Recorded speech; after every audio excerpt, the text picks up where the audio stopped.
You seen the screensaver? Yeah, I don't know what the fuck it is, but Feels right. I just like his mustache. Like if what are you doing in here was a person. You weren't supposed to be home till 6.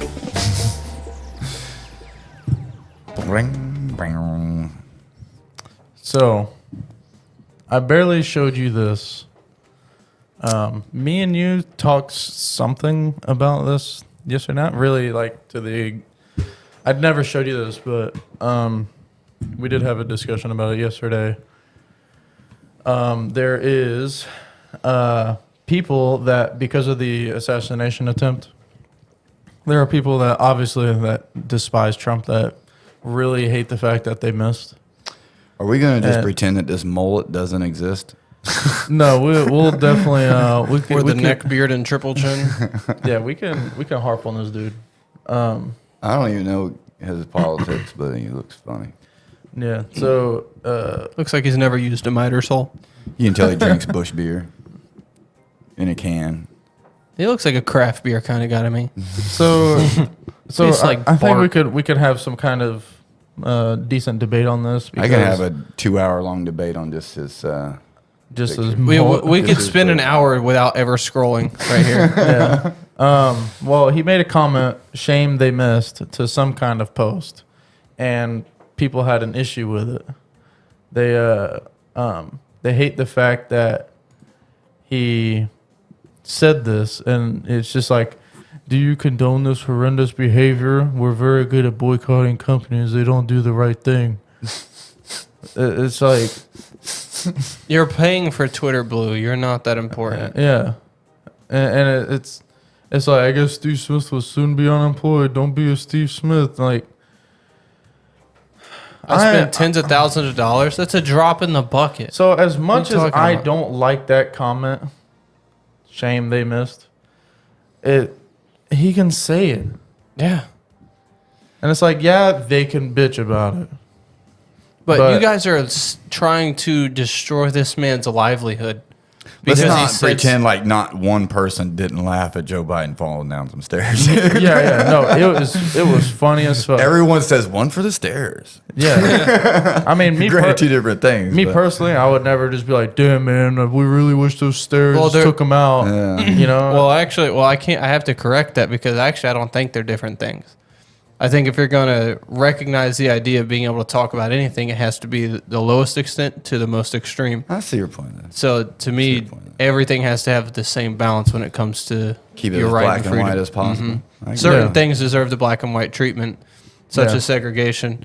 But like as much as like I'm a Trump guy all the way, 100%. But I mean, Go Trump. What's shame they miss. Who Yeah. gives a Well, fuck? It's just fucking Yeah, no, cringy. yeah, It's I think cringy, but- it's cringy, but it's like he could say it, and the fact that these people like are having an issue with it, these are the same kind of people, like that will have an issue when people on the other side that will tell them, you need to affirm my gender, you need to, you like they're trying to police speech in a way. Yeah, You know, it's not and your job. This I think is very similar to it because the dude says that shame they missed, and then you go ahead and just fucking basically shame the dude about him voicing his own opinion. I mean, you're and- dragging the guy's name through the mud on social media. You've tracked down where he works, and then you film him Yeah. and you Yeah, bother That's the him. bad part to me. Is like like how you're- much effort have you? Yeah, done? there's Like, a you woman that guys- said, "Where in Florida?" He said, Why according does to it his matter? wife's Facebook, they live in Tampa. And then if you follow this, it said, "Oh, I'm in Land O'Lakes. That's not too far. Shall we pay him a visit? It would be great if you can. Here's a beauty from Home Depot who did the same." And this is a video of a lady that somebody found on social media that said something like that about Trump, and found her in her job, blasted her name out loud, first and last, and just shamed this woman while she was working. Got some Dell product placement right there. Yeah. Yeah. Are you Darcy Waldron? Yeah? was Waldron, yeah. Okay, from Cayuga. And you think that the shooter should have been a better shot? Is that what you posted on Facebook? I am at work. You think that the shooter should have been a shooter, huh? I am at work. Yeah, I think that's pretty messed up. Pretty anti-American, if you ask me. As a veteran, I'm disgusted. What have you provided to this country? Huh? She's currently providing tax dollars by I'm working sorry. while you're bothering her. This is ridiculous. You are ridiculous. As a veteran, you And I should mean- respect her fact to say that because that's what you fought Yeah, for. you fought Yeah. for her freedom of speech, but yet you're going to sit there and slander her for it. Tell me you're a Yeah. veteran that was never in country Yeah. without telling me you're a veteran that was never in country.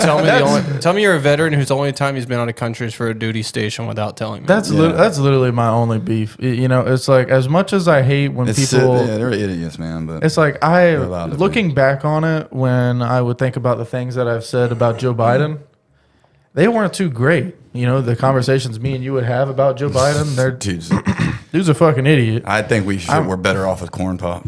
Yeah, but it's like one for me personally, because I try not to mix my morals with the rights, basically, because a lot of people, just because you have the freedom of speech, they also want to create a lot of gray area, put their own fucking morals and ethics into it, and it's like, no, the freedom of speech is very black and white. No, rights are not something that are open for interpretation. Yeah. They're open for articulation. Yeah. Nobody will ever sway me from that Very belief. good way of articulating, actually. And I just, when you start putting your own morals and beliefs into something, you start creating this fucking divide, trying to claim this moral high ground that, because I feel like this is morally acceptable, this is the way that everybody else should feel, and if you go against that, we're going to shame you and cast you out.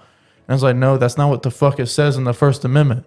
It doesn't say freedom of speech based on morals.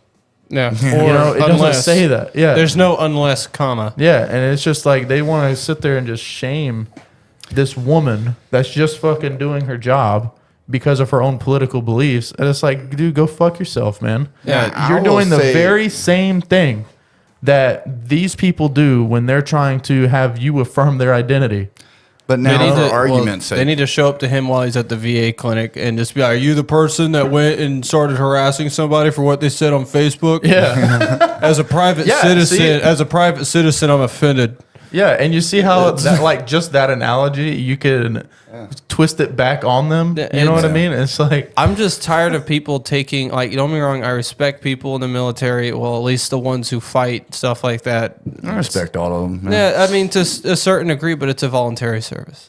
It's a voluntary service. You literally signed up for it. So to sit there and I don't bring respect him that, any more than I respect a guy Yeah, across but the street. for somebody to bring that up as a Yeah. standing ground, as somewhere to say, as a veteran, Yeah, now I have this room to stand on. you have officially lost all respect that I would have given you for it. Yeah, I don't need you hanging shit over my head. I agree. yeah. But now, for argument's sake, though, just to poke a bear, Okay. I think that guy has a right to make that video too. He does. Oh, yeah, no, absolutely. No, granted. Yeah, But just understand that he's going to need to understand that he's being a hypocrite. Yeah. yeah. At the end of the day, he's going to be a hypocrite. yeah. Well, the world's filled with it. Because Are you saying what you want on public media? That offends me. How dare you Yeah. do enact your rights that I fought for? I'm now currently enacting my own Yeah, this rights to holier tell than you that thou. you can't have your own rights. It's holier than thou shit. To be honest with you, the fact that you're a veteran and you found it in your fucking mind to sit there and spend 3 hours locating a person where they work, getting their address, their name, and all To this me, shit. it's figuring out when they work. Yeah. How many trips did he go there? To figure out, does she work a register? Does she work in the lumber department? Does she work in the Yeah, paint it's department? so Is she an fucking overnight retarded. stalker? And the fact that you figured out what shift she's on, when she's working, I don't think you're any work. you better. have painted a very, very bad image of yourself, bud. But yeah, he stalked some girl in his life. 100%. He's the type of dude that would 100% start running after women at night just to make sure they get home faster and safer. Yeah. I was just making sure she was okay, officer. When Please you take see these some- cuffs out of me. Take your knee off my neck. When you see somebody's, when you see a post that says, "Wish they wouldn't have missed" or whatever, It don't bother me at all. It really it just couldn't- kind of tells you what kind of person they are. But Yeah. if I'm honest, we are fans of stand-up comedy. That's something a stand-up comic would, to make light out of a dark situation. Yeah, 100%. Oh yeah. They're just really bad at it. Yeah, it's just there's no punchline there. There's no nothing. I just wish they would have been. It just makes them feel better. The fact that they're saying it. Yeah. Well, they just so, think they type it up on there, and they think that the world, like, yeah, Wonder fuck how yeah. wonder how many likes this is gonna get. Yeah, dude, Yeah. One day I'm not even at the work. Do you at think Home they get Depot. the feeling of walking down a hall and everybody's like dapping them up? Yeah, slow motion tunnel? It's like, hey man, saw your post on the FB. Yeah, that yeah. shit was sick, Yeah, that's exactly dude. what I was thinking. Yeah, huh. Wish they miss. Am I right? So cringy, man. Yeah. I just think people. Yeah. I think that whole social media world is just a shitbaggery fucking place. Yeah, that was something I wanted to bring up in the podcast, just because I just hate that. I mean, I really don't need to say anything more. It's just because to think that like your morals are any better than mine is fucking beyond me. You know, like what made I mean, why do you think that yours is any better? Well, than morals mine? are personalized, so they're allowed to think that theirs are better than yours, but you're allowed Yeah. to think that they're wrong. Yeah, but to assume that mine is worse, you know, it's like, well, who the fuck are you? Because I don't think that my morals are better than anybody else's, or that. Well, I think my morals are better, but I don't think anybody else's is worse. You know, I'm not going up to somebody and saying that their ideology is a shit ideology. You know, I don't know. Reparations Like, is a pretty bad idea. as much as I do believe that, I'm not like. I think you just- should be able to. I think Discord is a good thing. It helps you grow as a person. I think you arguing your morals over someone else's, if you have someone that can articulate their beliefs like you can, I think it can change some of your morals and make you grow as a better person. I don't think Yeah. necessarily in the right or wrong fashion. I just think different. Yeah, People just have different morals. Yeah, Yeah, but it's not. It's not that anybody else's is better, you know, or worse.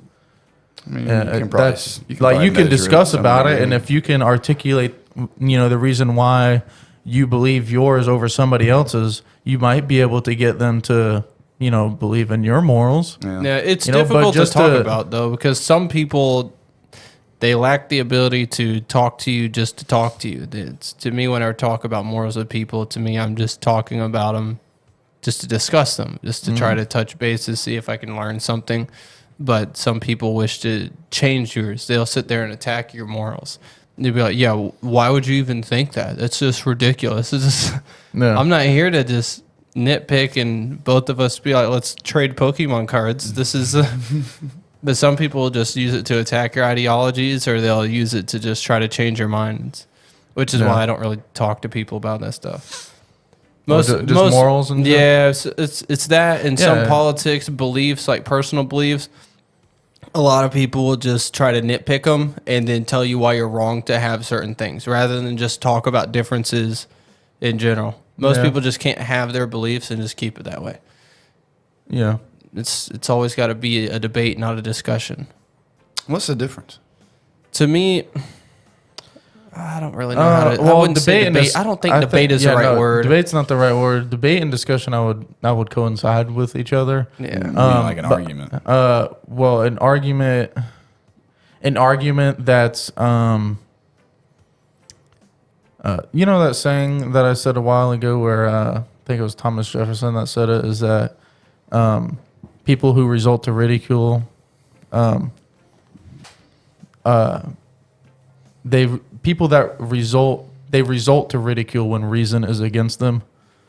You know? Oh, And you mean so- when a debate turns into just Well, firing it- insults and shit? No, basically like when they what I mean is like, so They just start attacking your beliefs, basically. Like to say, like let's give abortion a discussion. Like, say you are for abortion, and I'm not. And instead of just trying to say, so why are you for abortion? It's going to be like, you shouldn't be for abortion. That's literally killing kids. I got like, you. there's people that'll, instead of just trying to understand, why are you for it? It's like, where does abortion sit in your morality? Where does it sit on your personal belief scale? What do you determine as life? And rather than having that discussion, they'd rather instead of articulating their thoughts, they're trying to just display their feelings. They're trying to basically persuade you out of yours because their morality, their moral compass has determined your beliefs are wrong, and most people lack the ability to just take it at face value that we're different people. Yeah, one conversation and a fuckload of insults are not going to just sway somebody's lifelong beliefs. Yeah. Well, it's like back to the abortion thing. If you ask somebody why do they feel that way, that's actually the best.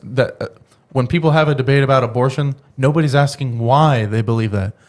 They're trying to argue that theirs is wrong instead of trying to argue that yours is right. Well, they're trying to argue yours is wrong by predetermining that theirs is right. Yeah. So they're just cutting down your beliefs without being able to explain why they have theirs.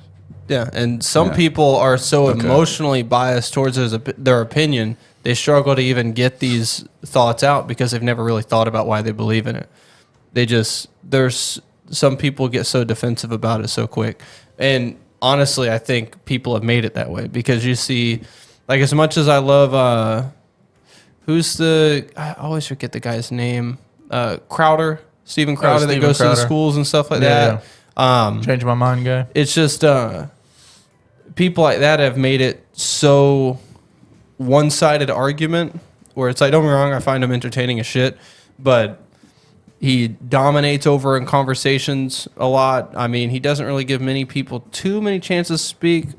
On the change his mind thing, he does. On the change his mind, that's whenever he's here for conversation. But when it comes to the lineup thing and people are just, there's a different one that he does where he just gives random topics or people just ask him questions where he kind of dominates over with his beliefs. And people are so for him on his side already that they'll clap, cheer while somebody else is trying to talk and so people are already, the second they start to even some of the ones that are on there want to have a discussion about it, but they're so ostracized because everybody's already on this guy's fence to where whatever this person's about to say, media and everybody like that, we've already determined them as an idiot. So it's like, it's almost, it's fruitless for them to even try to even speak about it. So where I'd like to hear some people's beliefs because it's so backwards from what I believe in that it'd almost be interesting to learn a reverse wiring in someone's brain. You know what I mean? I've maybe seen 3 or 4 of those where I'm like, that is a really good discussion. They both walked away with their beliefs not changed, but they both were able to articulate theirs and just agree to disagree. Yeah. And the rest of them are just basically they're basically just pissing matches. Yeah, that's all it is. And that's why I used to love watching Louder with Crowder and then Change My Minds. And then I even like Ben Shapiro, but then it's gotten meltdown, dude. It's gotten to the point, man, where it's just, like, don't get me wrong, anybody that deals with this every day would be worn thin, but it's just gotten to just slander. Not that I really give a shit. Ben Shapiro will have a debate with you all day until you talk about this little pile of sand somewhere. And then he just goes ape shit. If you talk anything about Israel. Yeah, so the genocide, blah, blah, blah. I don't know. Yeah, you can tell you wouldn't really fucking piss when he raised up. Like, for somebody that believes in free speech like this guy supposedly does, you probably need to practice it a little bit. Yeah, I just literally fired at somebody. Just like that dude on there. I don't like the fact that he said it, but it's his right to say it. So you either have a constitution or you don't. I think whenever I feel like a life in politics is very important, but I feel like people's life in politics should be short because dealing with that shit every single day, I'll be honest with you, it makes it to where people eventually, it's it's just human nature to where eventually they get tired of explaining the same shit. They get tired of being asked the same questions. They get tired of seeing the same debates. They get tired of the same crowds, the same explosions people have, to where eventually people just start getting short-tempered and they look like they've lost their patience. Like Ben Shapiro. I mean, like whenever he first started, he was very good at articulating himself. He had the patience and shit. But unfortunately, he's become social media's puppet. He's the spokesman. So unfortunately, every single day he's on a live stream. He's forced to answer these questions. He's expected to go to these speeches. So he literally prepares himself in the morning to go and hear some of, to him, the dumbest fucking questions he's ever been asked, and have to deal with people slandering, shouting, protesting, all that stuff. And it's eventually it wears anybody thin. I think people should get their limelight, and people need to just phase out. They need to take a step away from I the wonder how microphone. Rush did it then. Dude, I don't know, I bro. think That it's because it's probably because he isolated himself. I don't think many people had hands in Rush Limbaugh's things. I mean, we've all heard about. That's actually a fair point. We've all heard about certain people that he refused to speak about because there's just certain shit stews you just don't go making poop smoothies out of. It's just not something you just go and fuck with. And I think that's why he remained so left alone. That's a good point. I don't think many people had much hands in his stuff. It was kind of just him. I mean, Rush Limbaugh could literally talk about anything, and people were there for him. Yeah. You know, it wasn't just what he spoke on. It's just what he happened to speak on a lot of the time, or politics. And one thing I loved about him was that he was able to take something that takes somebody so long to explain in the most simplest of words. Yeah. And to the point where the dumbest person in the room can understand him. He could take Aristotle and just sum it up in like a commercial break. Yeah, I guarantee you his producer hands him a paragraph and says, condense that. And then he'll just explain it in a sentence. He just articulates whale himself. has no I don't. penis. I haven't listened to too much Rush Limbaugh, but I mean, it was something that Nobody's we. better, man. There Talk was just about- something that we always listened to on the way to school. He was a master of keep it simple, stupid. Mm-hmm. Yeah.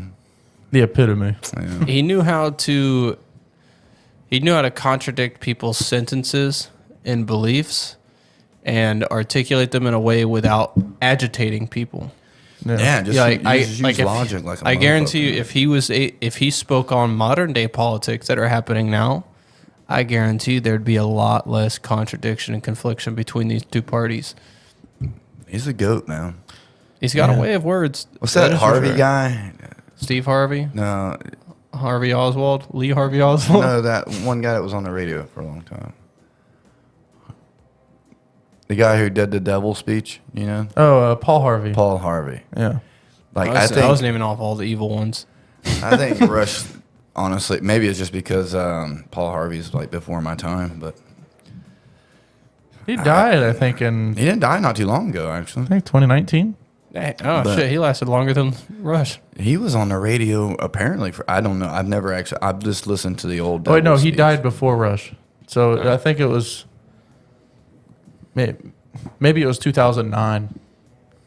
I actually can't remember, but Maybe I just have a bias towards Rush, but I think I don't think anybody could articulate a modern day philosopher.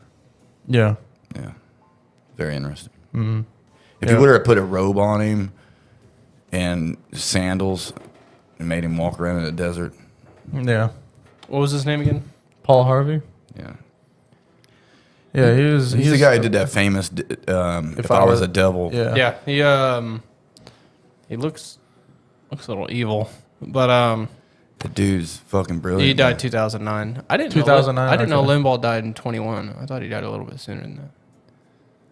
It's only been. It's, Serious? Yeah, he died in 21. I thought he died in I like. would verify That's that. how- I just did. Oh, you did? That's Serious? just how shitty the world is without him. It just Yeah. feels so long ago. Wow. Yeah. Yeah, no. Yeah, he's. That's the first time it feels like time hasn't flown by in the last. Yeah, no shit, right? Because I actually remember, you want to know where I He died was? while I was at the shop. You want to know where I was when I remember you calling me. where where I was when in the morning that I heard that he died, I was taking a shit at.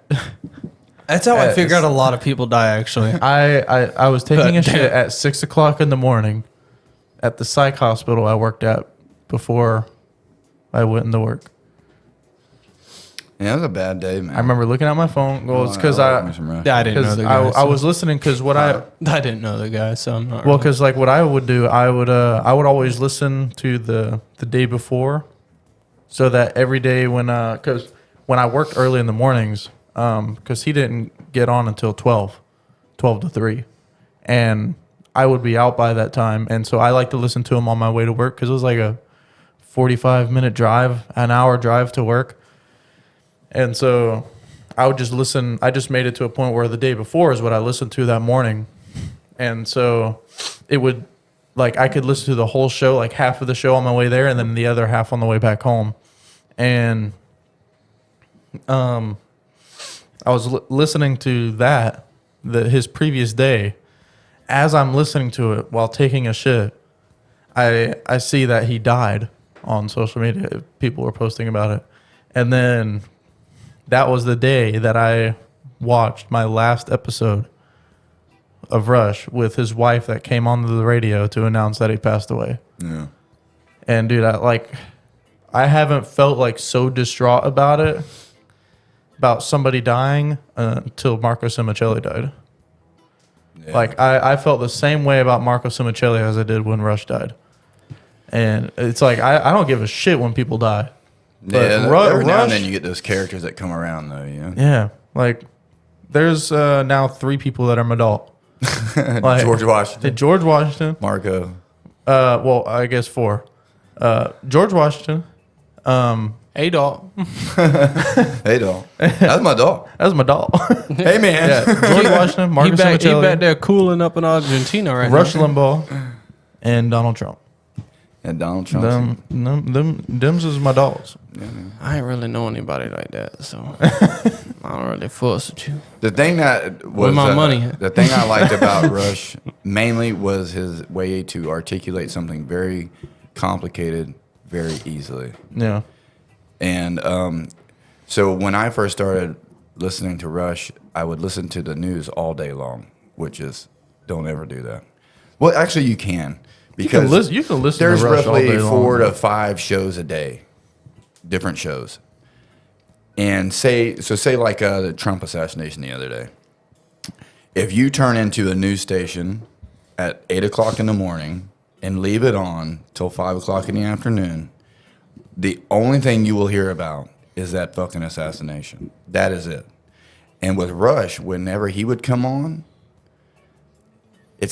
I think a lot of these things are distractions to make you not look at the other things they do. Yeah. And to where Rush just never lost the ball. You Yeah. know? He just kept it on track. Yeah, like Trump probably wouldn't even have talked about like this with shit. the Ghislaine Maxwell trial, Yeah. and they were trying to cover up with the Johnny Depp and Amber Heard trial. No. I guarantee you, Rush would have just Rush stayed would have right just on. stayed on the Ghislaine Maxwell trial. He didn't He give a just- fuck about Johnny Depp, you know? He didn't harp onto these headlines, man. He just kept focused. Even if he got less views, doesn't care. Yeah. Yeah. It's not about But views. It's honestly, not it was about like- money. He has enough of that. By Yeah. the time Rush came on, people were tired of hearing about the same fucking goddamn thing that is completely like Joe Biden falling down the stairs. It's funny, I get it, but I don't need 8 hours of it. It's funny, let's laugh, let's move on. Yeah, it's like maxing a joke. Yeah, the same thing. You can You do get the it same because it's thing. funny because, like, you know, Yeah, I can't tolerate it. You know. So fuck them. Yeah. The dude's an idiot Like, for saying what literally, he or- said. Yeah, who? Rush? No, man. No, but everybody better leave Rush fuck alone. That's my dog. Rush is a shit, man. Rush is a shit. You said you wrote down something? I wanted to. running down a placeholder. I We went to want break. to speak on something, but I have to do this in a certain way. So What? this is a long, drawn out thing to talk to about a specific topic. Okay. Improvise real quick. Give us a topic. Let's see if we can, spiderweb it. Child molestation. Okay. All right. So we just drove right into that. Is it wrong? Let's argue morals on child molestation. Yeah. So, All right. Are you gonna play the victim? hey, Daddy.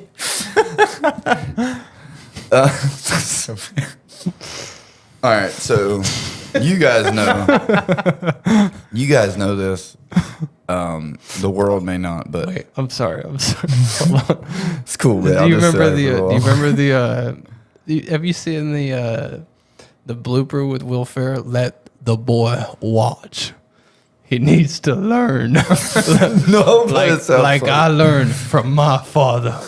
The way he learned from his father. Have you never seen No. that? No, What this movie? might be familiar though.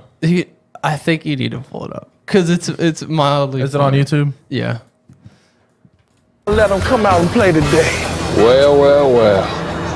The former star decides to take once more to the sky. Shut the fuck up, Ashley. This isn't about you. It's about me and him. It's always been about me, Kenny. Your entire career. It'd be my honor to end it twice. Okay, look him in the eye, Kenny, in the eye. Well, I'm looking in his eye. It's all in the eyes, Kenny. Don't blink. What you got? Stone cold. Yeah, they are. Piercing through your ass. This is what I'm talking about. A fucking showdown. Potential Ashley Schaefer BMW buyers. Is that what you want? Is that what you want? I don't cry, motherfucker. Let me tell you something. I had a dream about this moment when I was making love to my wife, Donna. On top of her. Powerful thrusts. Feeling the sultry night air. Heavy breath. My son Gabriel walked in. Little boy.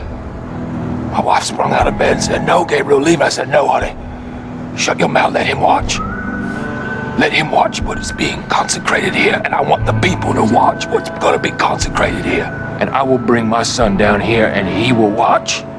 He will watch you two battle it here. You two becoming one. Okay?" That's the only kind of actor I could be. It's just somebody just rails off shit. Yeah. It's watch. even in the clip that we did watch, the one that actually they put into the movie, is you can actually see. I always forget the black dude's name. Yeah, I don't know. I just know that the you white can- do is always Kenny in every single one of his movies. If His you, name's always Kenny. If you watch the black dude's face, you can see his muscles twitching because I think they did over like 30 takes on that scene right there. But would you be able to take Will Ferrell serious with him? No. Let him watch. On top of her. The boy watch. Thrusting in violently. She didn't like it. It's like Gump with 100 IQ. Yeah, man. That's Let the boy watch. You guys know, but the world may not. I am a very strict constitutionalist. Like, even the parts that I don't like in the Constitution, without it, you don't have one. Do you have a smooth bore rifle? I may. I don't think you But have for it the way the example, founding fathers intended. This might be kind of funny. I don't believe in the 19th Amendment, and I don't believe in the 25th Amendment. All right. The 19th Amendment is the women's right to vote. I don't believe in it. No. But not That suffrage, they should have actually been stay suffering. but not because of women's right to vote. Is because nowhere in the Constitution or the Bill of Rights does it say a woman cannot. Yeah.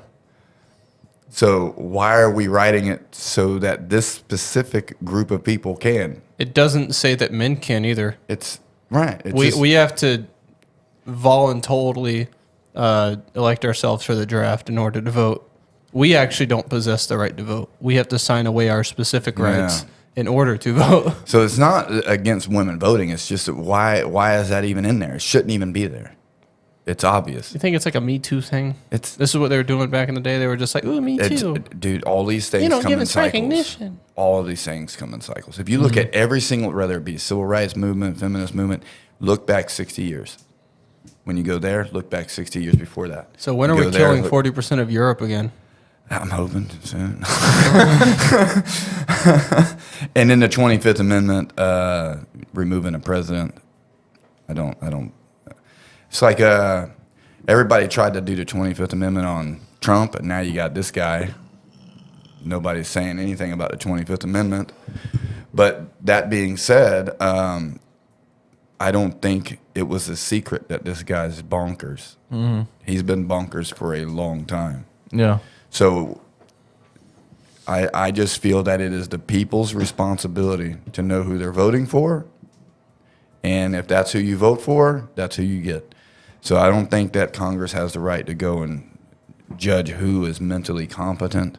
Yeah. I feel that that's on the heirs of the voters. And you guys had your chance, and now you got some guy wandering around looking for ice cream in the White House. So you made your bed, lying on, you know. So even the parts of the Constitution that I don't agree with, I understand that that's the Constitution. You swear allegiance to it or you don't. You can't cherry pick it. The minute you cherry pick it, you don't have it. Yeah. And then one day, I came across a thing, and it just like light bulb kind of thing. And we have our positions on chomos. Mm. They're kind of pieces of shit, you know? Not kind of. Yeah. They should, you know, those big dummy, like bags that are in jiu-jitsu rooms where just people lay on top of them. Just yeah. I think that's what you could do with them. That's how I feel about it. Yeah, like that should be their draft. Like that, it's like a requirement. Yeah, you're a jiu-jitsu. You do this. Bag. You do this. This is what happens. Yeah, if you want to be part of MAPS, then that's what you got to do. It's got to be 14 weeks of that. It's like your boot camp for MAPS. What's MAPS? Minor attracted persons. Oh, that's weird. But the fucking audacity to make a politically correct terminology for being a pedophile. No, the audacity to give it an acronym. Yeah. Giving it space to have an acronym. You know? Yeah. Well, people are calling pedophiles PDFs now. Yeah, but they tried to make different terms for it because it was like pedophiles and sexual offenders. It's pretty offensive. It's like, yeah, so is the sex you forced on somebody. It's pretty fucking offensive. Like, no. So. But I noticed myself doing something one day. I was listening to the radio, and there was a teacher in a very well-established area of town. Is it in California? No, it's here. It's in Florida. This was a long time ago. But it's one of these schools that if you aren't a certain caliber of teacher, you're fired. It's not like your average public school system where a shitty teacher can't be fired. This place, you can totally be fired. So it's a very high-rated school district. And this teacher gets arrested for having child porn on his computer. And I'm sure there's some weird, twisted reason for it that I just don't understand. But I just had the question is, why would you download it? Yeah. You know, I know that there's a difference between a smart person and a dumb person. Well, the only reason why I would say somebody would download it is because you can't find it on the internet. You found that? Well, it was probably sent to them. Now you can't just look up child pornography. I don't know. There's some websites that are actually under some kind of indictments. The AI nude generators. People have been able to put pictures of children in there, and they've been selling AI nude art of kids. That's just weird. It's sick, dude. Yeah. I think if you were 3 years younger than somebody, you're a child molester. That's my extreme. I'm an extremist with it. Yeah, that's definitely a debate. That's extra. Later. It's extra. Oh, yeah, extra. But I noticed something that. Remember when the Me Too thing happened? People were like, "Believe all women." And I'm like, dude, I know way too many. I know way too many bitches that are lying. Yeah. You know, I'm sorry. I'll believe some women. Yeah, all these hoes women. Trifling. And as soon as you accuse somebody of raping a woman, they're guilty. And then I noticed I was doing the same thing with child molesters. Because they would come on the news, so-and-so's accused of child molestation. I'm like, fucking burn that piece of shit, kick the shit out of him. I haven't seen one piece of evidence. Yeah. And it just dawned on me that I'm adjudicating these people guilty before I even know their name. So I damn sure don't even know their case. I don't know the accusations. This guy says he's a child molester. And so facto, this guy needs to burn, decapitate this motherfucker, you know, and use him as fertilizer in a Chaz garden. That's a good expression. But my Constitution has very clear things for these. You are innocent in this country until proven guilty beyond a reasonable doubt by a jury of your peers. Yeah. And I was giving these people none of that. And I realized that that is one thing that you could accuse somebody over to turn the entire world against them without one shred of evidence. You just need to make the accusation. Yeah. And the problem is now is that when you like, hey man, let's just wait until we figure out what's going on, people almost look at you like, dude, what's up with this guy? Yeah, what do you want to fuck kids too, huh? Yeah, you're a sympathizer? Yeah. Or something like that. Oh, so you're saying like just the very fact that now you're not wanting to placate to the whole fucking ostracized because you're not they jumping claim in it. on the group. Just like, hey, Yeah. come beat this guy's ass. What did he do? The fuck? That's what it's like. I've tried Fuck you mean what the fuck? I've tried to talk to some people about it. And That's a perfect example. that's exactly what I get Yeah. when I'm talking to people. It's like as soon as I say kind of my position on it, the look on them is like, what? Like, what's on your phone? You know what I mean? Or some shit like that. No, that's a good point. And it's just, and I am just as disgusted as these people than probably most people. I think Hellfire needs to come on these people. You know what I mean? Burn them from the fingertips. Dude, this should, I won't even, I think, because when these guys go to prison, they're put in protection because they're going to die in prison. And I say, why, dude, this dude just fucked a kid. Why are we protecting him? Put him in there with the rest of them. I've come with a new term. Oh wait, hold on. Before you say for- that, you're talking about you told me about this before where they were doing with these chomos that are in prison. They like solitary confinement shit, right? Yeah. They put them in protection to where they're in there with other child molesters and like witnesses, like so they snitches can, and what, shit. so they can like share collages or No, because if they're in general population, buddy, you are a target like a motherfucker. Yeah. You know? now, see, I've come up with a new term for it. I don't think it's called anal raping or anything. I think it's called they just need they get ass fucked. This ass fucking, I think, is a proper term.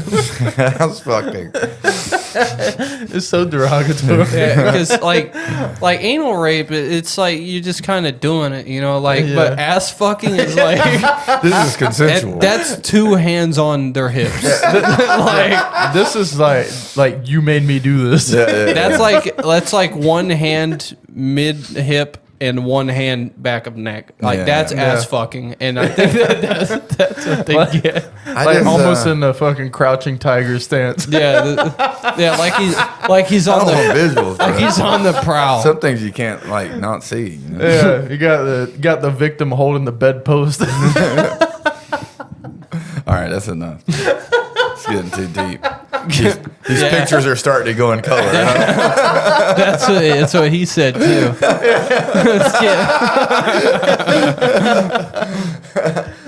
But I noticed that just the way, the response I was getting from people from trying to articulate just an honest thought about it, and you kind of end up feeling like these people are judging you crazy. And the only thing I'm saying is like, dude, this dude, you want the world to burn this guy, but if somebody accused you of this, you would demand everybody to examine this Yeah, honestly. give you the benefit of the doubt. Yeah. It's like, let me tell you something. It's the one thing. Like, benefit of the doubt is the one thing. Benefit of the doubt is the one thing that everybody wants, but they are unwilling to give it to someone else. Yeah. You know, and I just see the results of an accusation like that. It literally turns the entire world against you. It doesn't matter who you are, the things you've accomplished. You will die a child molester. We have a guy like that in our town. Really? Yeah. And you probably don't know anything about his case, but you drive past him and well, okay. I have to put in that spiel before I go into this next part. So now that I've laid a foundation for this. Yeah. I do not play video games. I do not watch people play video games. It's not my realm. But even I have heard of a guy named Dr. Disrespect. And I have not done that much research into this, but the things that I have read on his statements, there has been nothing done. He did nothing other than say some things that you probably shouldn't say. Now, you may, like earlier in our discussion, you can argue morals with the guy or whatever, but it's the one thing, again, the benefit of the doubt is the one thing everybody's not willing to give to another person. The reality is this guy did nothing wrong. Now, somebody may more argue his moral compass in it, but the reality is you're putting labels on this guy for something he literally did not do. There has been not one case brought against this guy. Not one legal argument has been brought towards this guy. I think he paid a civil suit for hurting some young cunt's feelings that's trying to talk shit with him. Apparently she can say provocative shit, but he can't. And I just wish that some of the other people would get just as much scrutiny. The guy did not do anything wrong. Unless you're arguing morals, you know? But this guy has just been like, the shit people say about this guy. Like, there are literally people that take children, rape them, and throw them in bushes. Or sell them to someone else to them rape them. This guy... I mean, you remember that summer chick? No. It happened like down the street from us. The one that was, I think she was 9. She was kidnapped one day. She was sexually assaulted, beaten so badly with a baseball bat, and thrown into a dumpster in Orange Park, where they had to use dental records to identify her. Damn, I don't remember that. Yeah, that one was pretty bad. And then that guy he was sentenced to death. I don't know the updates on him, but they burned the house down. They did a controlled fire with the city because they lived right over... close where Brent was. What is that? What's that one street you're driving?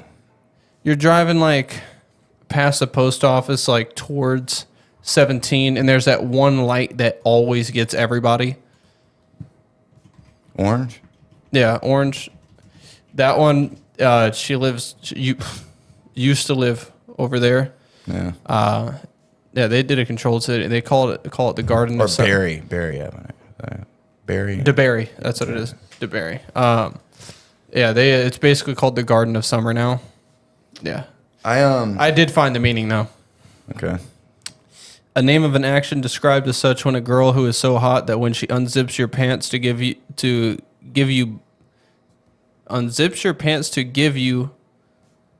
you blow it. Let me read. This is giving me a stroke. When she unzips your pants to give you blow your load before she touches you. They're missing some commas and an extra you. But yeah, whenever she goes to give you a blowjob and you blow your load prematurely, just like the timing is so perfect, she gets hit in the face with her sperm before she even touches you. She received a jack in the box. And then one of the, I'm hinting to you, one of the examples is the officer was caught jack in the boxing in his guard kiosk. Yeah. Yeah. So when you call somebody a child molester, a child. Maybe this is just my own way of thinking, but if you say a child molester, I'm going to assume you had sexual relations with the child. Yeah. That's If you're a child fondler, it is a different thing. You're still so an absolute sack for of you shit, to but- compare this guy who did nothing other than verbalize some shit to the same guy that would rape a child, that is preposterous to me. And this guy's career, I'm pretty sure, because he doesn't seem like a fucking dumb guy. He seems very fucking intelligent. So he's probably made his money already, but he can't. When you watch any of his content, the little content that I've watched, it's not that it doesn't look like he does it for money. He looks like he just enjoys doing that shit. And so now these people have taken him out of something he enjoys, and you're making this guy out to be like some fucking child molester that he's not. And I don't want to sound like I don't give a shit, but it's like at some point, one day those accusations are going to come to you, and I don't think you're going to fucking like it.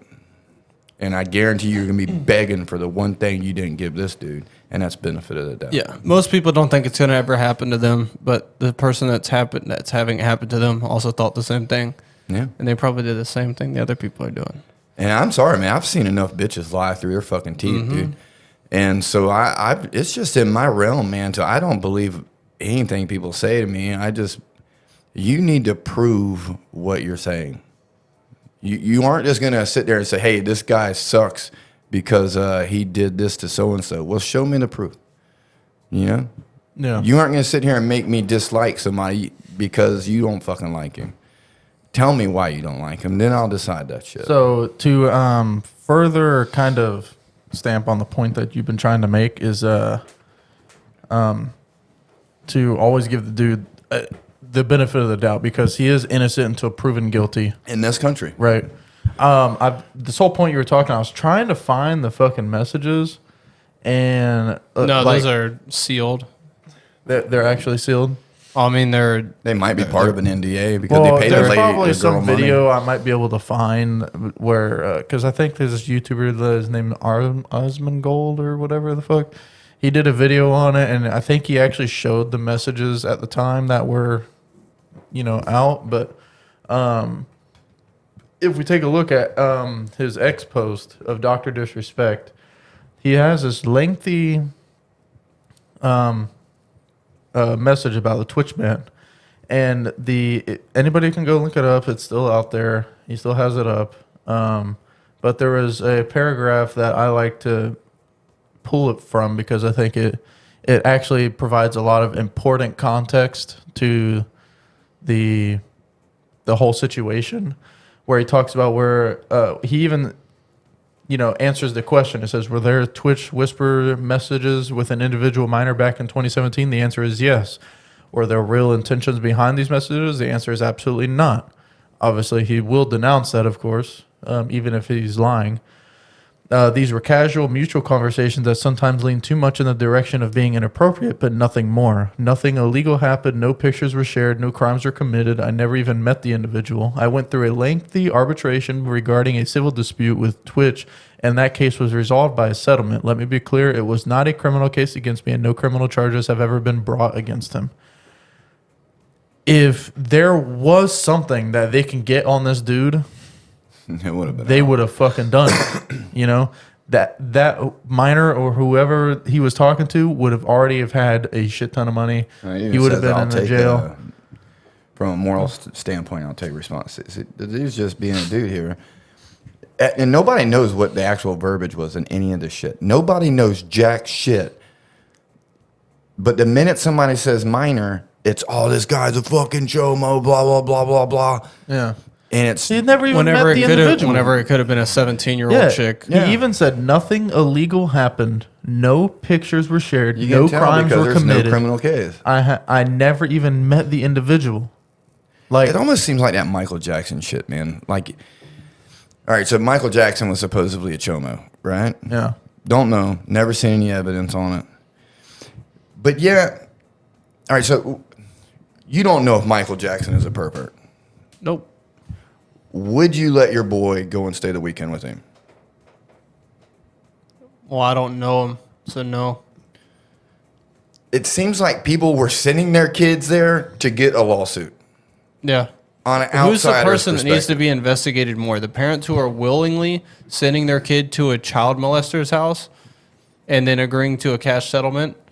Yeah. Or Well, you know that Home Alone kid was at Michael Jackson's house at one point. it's like chumming waters and getting pissed off at sharks. I mean, the thing is, he's actually talked about it. Him going over there to Michael Jackson's house. Yeah. You know, I mean, obviously, you know, he could just be not saying anything because either it could be, it's probably too hard on him or whatever. Like, he probably just doesn't want to talk about it. But he talks about how there was literally a whole room just for kids. Like there were slides, fucking ball pits and shit like that, where it's just a bunch of kids that just had fun at his house. Yeah. You know, and they just honest stayed with you. over. I'll be honest with you. I see it from a perspective. If anybody knows the history, the childhood of Michael Jackson with the Jackson 5 and shit like that, what his family put him through, he never exactly had what anyone would consider an orthodox childhood. And Yeah, maybe he's giving shit back, He yeah. even opens up to say how miserable it was whenever he was a child. But I mean, he would never turn back anything that he has. But I mean, it's like we talk about morbidity. A child that is raised with never knowing the importance of a life will very much struggle to understand the common perception of it versus a child who has never had an orthodox childhood like other people had. What he thought would be good is just like, I think what I would have wanted as a kid is I would have wanted a big ass bed. I would have wanted a million fucking toys. I would have wanted milk and cookies. I would have wanted all this shit. It's just unfortunately whenever it's somebody that isn't the parent that's doing stuff like that, it comes off as weird, strange. Even me, I'd be taking it back. I'd be uncomfortable as fuck with another grown ass man like who's got a specific room just for my child and stuff like that, and is feeding him milk and cookies in bed and shit. Like, don't be wrong. Yeah, I do it's think weird. But if It's weird as that fuck, odd- but if it's that weird. odd to you, why are you sending your kids there? then I just, Yeah. if I was not okay with that, then I would just simply Exactly. not bring them there. Like, but why? I just don't. It's just weird to me that you would bring your child over to some famous guy's house and just leave them there. Yeah, Because to me, he has it a looks like fucking you're fishing playset. for a lawsuit. Yeah. And clearly, because something else I've learned with lawsuits is just because somebody pays you money doesn't mean that something's right. Sometimes it's just cheaper yeah. to just I pay can- you money I can and do you this fuck for off. years and years and Yeah. years, or I could just give you this money and have you get the fuck out Just of my get the face. fuck out of my face. And Have it you, sucks. have you ever seen Another rich person problem that poor people don't want to fucking deal with. No. They don't never understand it. Have you ever seen Michael Jackson shopping? By the way, No, I wouldn't go and hang out with Michael Jackson's. I wouldn't let my kids hang out with Michael Jackson, not because of that. It's because, dude, the dude's fucking weird. the dude is weird. He had a very strange upbringing. Yeah. But have you ever seen him buy things? Like, you guys. He need to- seems like somebody that was sitting in the Target aisle, toy aisle, with his legs crisscrossed. no. Just like rock and play with some Pokemon cards. That's the kind of Dude, this guy's shopping is just ridiculous. I never knew how much fucking money this guy had. dude. He is fucking. You know, he owns like eight albums of like he owns the rights to Beatles, like 8 Bro. albums of worth of Beatles songs. Like they're his songs now. They're his. Like you hear the Beatles on the Not radio. anymore. You hear it goes to his estate. His family owns the estate. So if you hear a Beatles song on the radio, when they pay those royalties, they don't go to Paul McCartney. They go to Michael Jackson. Bro. That's his songs. The dude's got a lot of fucking money. You guys need to watch a video of just how much money this guy can spend like it's fucking nothing. I don't think he could ever spend all this money. Yeah. So Michael Jackson I'm trying to put into perspective of how much money this guy actually has. So basically they did a quick little thing. Obviously you needed 8 hospitals worth of medical staff for any of his any of his shows because people would literally faint and black out just for him showing up. Have you guys seen anything like that? Your mom went to a Michael Jackson concert and somebody had to be rescued, I guess, because they fainted or whatever. Yeah, people literally seeing him faint. Maybe he's Jesus. And he might just be. He wasn't very good at the whole resurrection step, but or maybe he lives in Cuba with Tupac. So this is just Michael Jackson and shopping in Las Vegas? They shut down the whole mall or wherever the fuck he's at. I forgot, but and you'll eventually see the fucking sea of people that weren't allowed on the second floor where he was. But this guy is going into some of the highest end stores, like with the minimum price of shit in there being like $80,000 fucking dollars, and you're gonna see how casually he just spends money.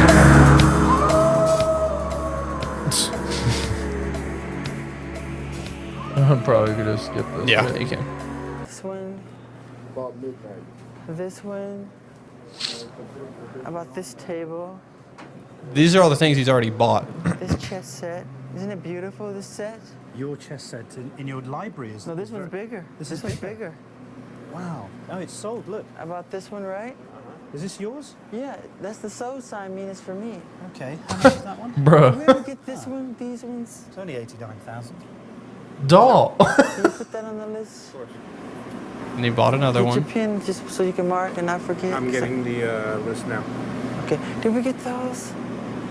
I don't believe so. I like those. Why don't we order those? Right. Yeah, I like those. Have you got enough space for all of this, Yeah, Michael? I do. You've got space? Yeah. And Well, we in bought the house in these. Neverland? Or? No, this would be for another house. Oh, for another one? Yeah. Okay. We bought these, right? And these. Yes. And these. You like your urns, don't you? Yeah. And these we bought. Yes. And these. Yes. This table. These. Bruh. These. Right? Yes. Look at these big blue ones. Look how beautiful these are. These, right? Oh, my goodness. These. Yes. Okay. Let's have a look at these ones. They're beautiful. Oh, that's only $275,000 each. So that's $500,000 for those two. But he's going to give us a good deal. That doesn't matter to you. Is he going to give you a good? He needs to give you a good deal. He loves to A bargain. good deal, huh? How much has Mr. Jackson spent? Do you think? Out of interest, just a round figure. Well, he hasn't put the bargain haven't put together everything yet. together. But I mean, based on the price of things, but a couple of million or? I'm not at liberty to say. These things are mine, right? It's like you surround yourself with stuff that's like an emperor's house, isn't it? What? It's like Louis XIV. It's my taste. Yeah. You. You could probably retire, couldn't you, after just having one client? We're going to go down and out? Yeah. We're going to go down. Great. What about pictures, Bro. Michael? You love we your do these? furniture. Oh my God. Dude, it that just keeps guy was going. just looking at that guy, just like, dude, this guy Yeah, just man. is. He needs to be doing interviews with broke people. None of these things are worth any of this shit. You know, like when Mr. Krabs, when King Neptune comes up, he like marks everything up. You know. Paintings. I like this one because they're bathing Apollo. This looks like Apollo. Oh, yeah. And the girls are bathing him. Yeah. Excuse me. I want that one there. Okay. And this one. Okay. Because we have this, I bought this statue. The whole marble is huge, bigger than life size. That's the bathing of Apollo, right? Yes. Michael definitely knows his art. Obviously. Bruh. Come on, doll. I suppose. And then wait till you see all these people that What are about crowding 80% this of the fucking shop's place. been bought by you? If you want to look at it that way. Let's go to the next All the shop. security. Where do we go? As news spread, crowds gathered to catch a glimpse of Michael Jackson. It's been the same since he was a boy, and what happened then sparked a lifelong obsession with his face. Bro. That dude just casually spent Millions. millions of fucking dollars. Dude, that's fucking crazy. And he's a chomo. Yeah, man. I just don't buy it, man. I don't see any evidence. Yeah, I mean, I will say I don't I'm know how speaking you- out of my ass because I never really did any research on it. But Me neither. I the haven't little bit looked that at I it. have done, I can tell you I if didn't the really see evidence anything. was there, that's all you would hear. Oh yeah, Yeah, or he would be in prison. Yeah, and don't get me wrong, it wouldn't be a I don't- conspiracy. No. I don't know how It's a whole fucking you conspiracy. actually prove rape. You know, I feel bad for anybody that has ever been raped, but the problem I think rape victims have is all the people that claim they were. Yeah. And it just All the false completely ruins it for somebody that's real victims. And this guy, he's not even being accused of doing any of it, but it's people's knee-jerk reaction that's labeling this guy like this. Yeah. And I think it needs to go back on him. You know what I mean? It's like, how would you fucking feel if somebody just plastered that shit about you all over the fucking internet? Yeah. You know, it's like... I say what we do is we just, we call it, what do you think, Gaslight Tuesdays, where we just pick a random dude on the internet and just be like, yeah, this guy slept with my 4-year-old daughter. Yeah, take random comments from this Dr. Disrespect, all the people that's called him a chomo, and every single one of those people that's called him a chomo start accusing them of being a chomo on the internet. Yeah. Let them feel what it's like a little bit, you know? Yeah. It's just you don't ever come back from that. Mm-hmm. You know, because in the post that he made, he talks about how he's going to take a vacation with his wife and kids. Like, they're just going to get away for a while. And I guarantee you, when this motherfucker comes back, that's all his fucking comments are going to be. You know, No, it's already started. Back. So, a second, not a second, but an hour or two after he put that post, Activision, like the people who make Call of Duty, removed his character bundle from the store. Oh yeah, they canceled his. These guys got some lawsuits coming. Dude. They canceled the line of controllers and stuff like that. G Fuel stopped merch with him. His gaming studios, they cut ties with him. Apparently, he did that one on good terms because he didn't want anything like this affecting the people, like the brand that he brought up. So he separated himself. He did that before they even announced it. But the defamation lawsuits that are coming is going to make Johnny Depp look broke. Yeah, because the shit that they did to Johnny Depp with the whole Amber Heard thing, none of that even fucking happened, and he lost so much shit. Fortnite, so many deals. Either. Fortnite deleted his character and deleted his content supporter creator code, like so people could use that, and then people who spent stuff in the game, he would get dividends off of it. They removed that, so he no longer earns money off of that. YouTube demonetized him. So he no longer makes money off of his streams or anything like that. Dude, I'd lure him and I'd just sue the living fuck out of everybody. Yeah, absolutely. That's cool. He That could already- be what And he's I doing. would start with Twitch because they're the ones who released an NDA. Well, it was an ex-employee who technically wasn't governed by it anymore. He didn't disclose any NDAs don't only last while you work there. A lot of NDAs go on. All this stuff happened. This is over about 7 years ago now. Oh, okay. I don't know that. So NDAs typically last about 5 to 7 years. 5 to 7 years after employment. Yeah, so I don't know how long he was. Either way, that whole Twitch defamation thing of character happened in 2017. He's been on YouTube ever since. Defamation of character is one of the hardest lawsuits to win because it's hard to show a financial loss, but you can clearly see a financial loss with this. Mm-hmm. That's why normal people don't. It's very hard to get a defamation lawsuit, but any celebrity status person, like Johnny Depp, for example, he lost millions of dollars because of those accusations. Yeah. Hundreds of millions of dollars. You know, and probably tens of millions. Dr. Disrespect looked at. I don't know jack shit about him, but I'm pretty sure he was on the way. Say if he did 20 years in this space, hundreds of millions of dollars probably. Yeah, he's a multimillionaire. He is a very wealthy man. Yeah. Like he has a pretty badass Lamborghini Diablo, like a collector's edition, like a 1 of 50. Like he's got money, dude. He's got some serious money. I just want to. I mean, it's pointless because anybody that just would accuse somebody of that kind of shit, well, they'd never think it would be them anyway. And maybe it needs to happen to them just so they kind of see kind of get your own poison that you put out there, you know? Mm-hmm. I said, they're just, I get it, but at the same time, you're kind of just a shitbag, dude. Yeah. Hellfire Club. Hellfire Club.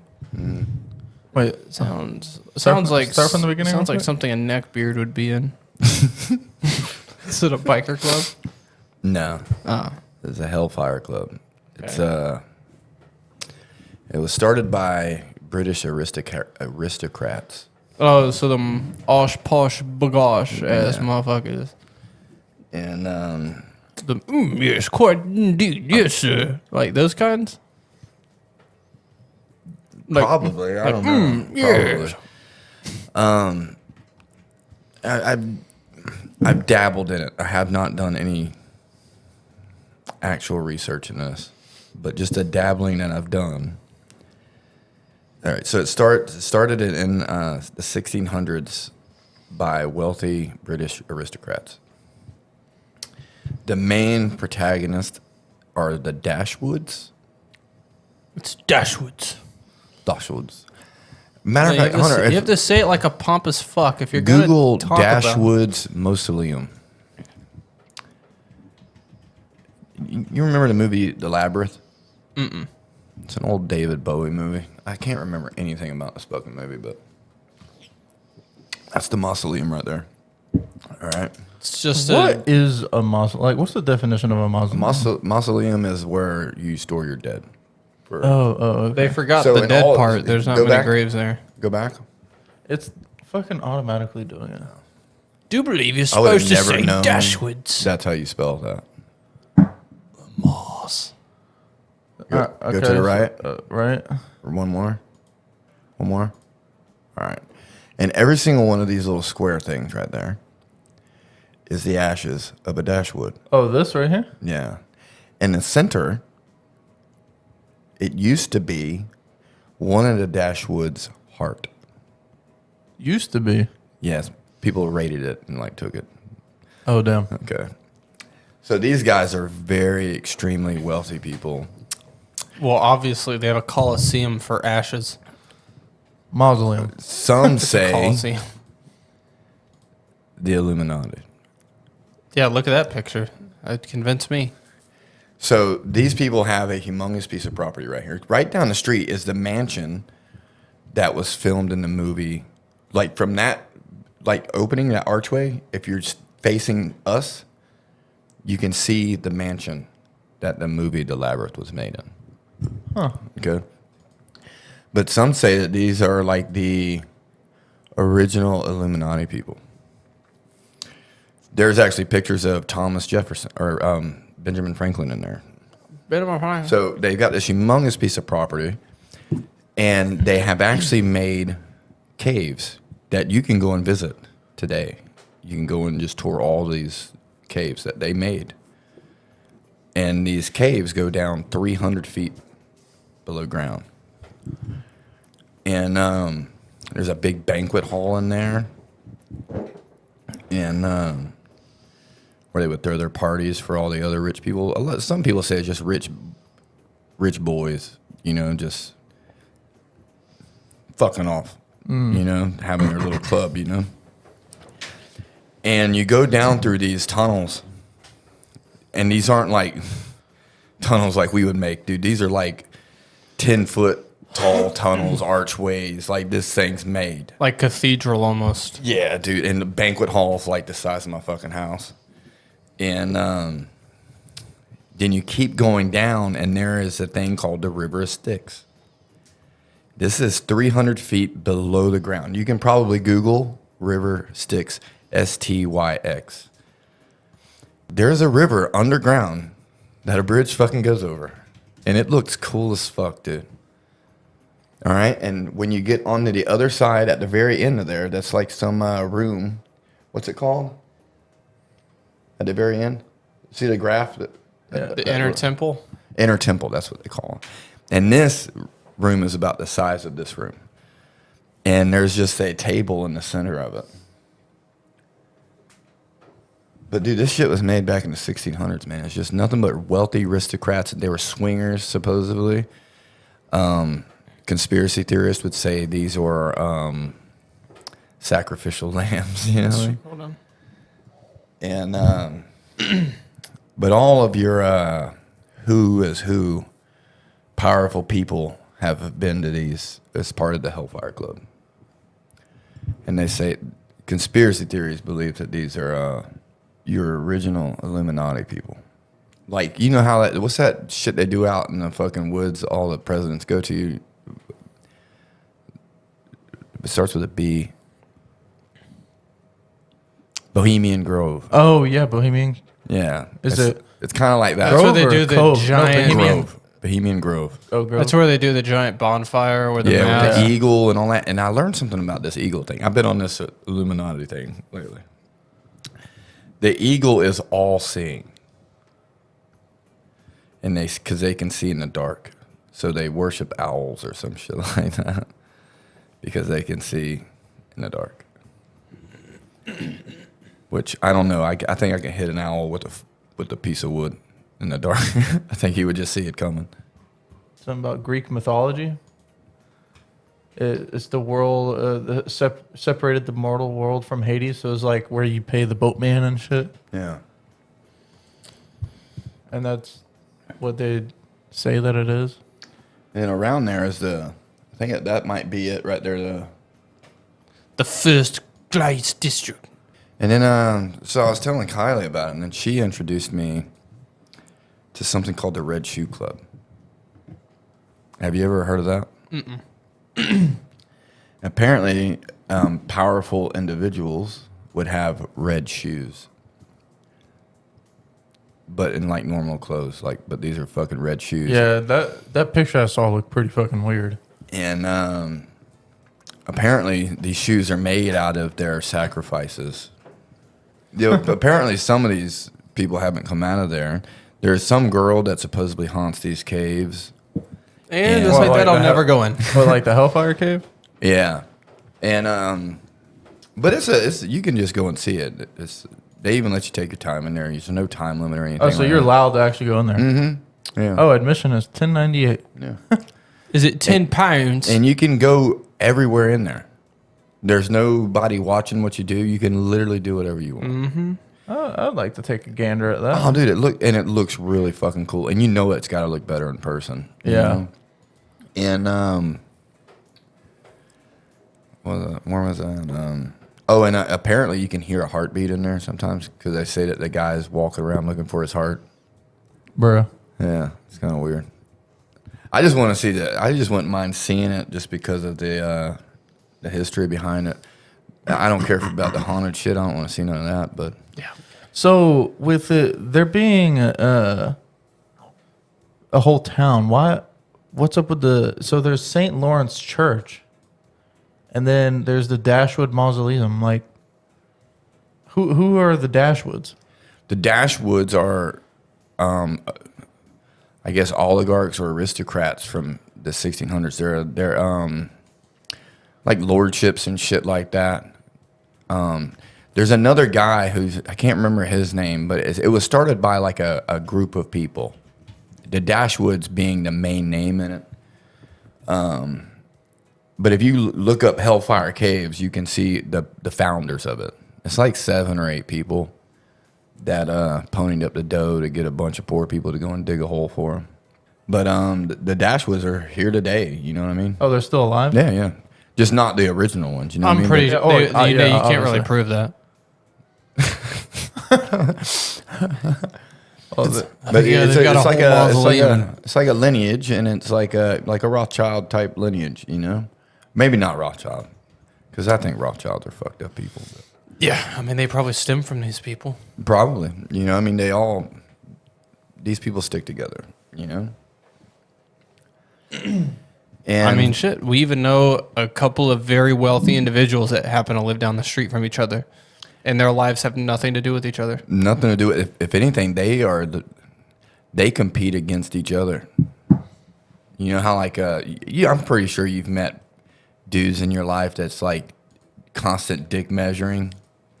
You know, it doesn't stop there either. I just bought a new 160-foot yacht. Yeah. Dick measuring goes all the way up, dude. It's a collector's call. It has 2 miles on it. I came across this dude, and he tells this lavish story.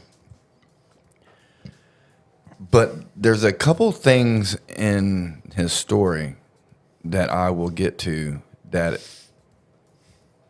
makes this entirely plausible to me. And so he's a YouTuber. I can't remember his YouTube channel or anything like that. Now, I will say one caveat. This guy can tell a really good story about a lot of things. The way he speaks, he makes you very engaged. So one could say he's also just telling a really good story. But there are certain things in the story, the attention to detail, which is also a good storyteller. But it could also be things that are so notable that you can't forget. And he speaks of one. I'll just tell the story, and then I'll see if you know the part. All right, so there's a couple characters here, so we're gonna have to keep the names straight. I don't know anybody's name, so we're just gonna give them names. The main dude, we'll call him MC, main character. The true MC. The true MC. Got main character energy. He is a YouTuber from Chicago. Was he already a YouTuber? He's already a YouTuber, but not like, he's no Dr. Disrespect or fucking Joe Rogan or something like that. Mm-hmm. Or whoever. I don't know famous YouTube people. He's just up and coming, you know? Mm-hmm. And I don't know what his content is at this time. Just the things that I've viewed of his lately is just really interesting stories that he tells. And so him and his friend that make YouTube content, they decide to make the plunge and go out to California and just go all in. This is what we're going to do, you know? And so they go out to California, Los Angeles in particular. They get an apartment and all that stuff, and apparently in this apartment complex, there's a lot of YouTubers. I'm guessing that this is when things started blowing up with YouTube, I guess, you know? And so him and his friend just basically every day would get up and make content, you know? And in this apartment building, there's a lot of other people who do it, so a lot of people know each other in this building. And so they're doing their jazz for a little while, making YouTube videos. And they're at some kind of get together and with a bunch of other YouTubers because these guys wanted to create a rapport with people. You know, to know people is knowing people will get you a lot further than not knowing people. You know, and at one of these little get-togethers, some like picture your YouTuber like dressed just like us. You know, I mean, just a normal dude. But then some guy came up dressed high dollar, nice suit, good looking guy, very like a who's who type kind of guy, you know? And just says to him, hey, I'd like to get some of your contact info because I see a lot of your content and we think that you may have the capabilities of going to the next level. And so these people don't think anything about it, but they know that this guy's somebody just because of his aura, you know? And it's all about creating contacts in this arena, you know? It's better to know somebody than not know him.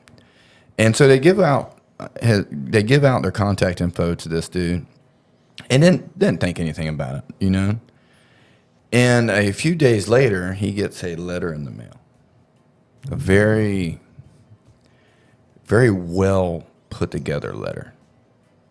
You know, hand wrote, very distinguished letter. Nice envelope. Even had the envelope when you shut it had like the mashed wax to seal it. Type shit. You know, That's something. that's some here shit right there. You know.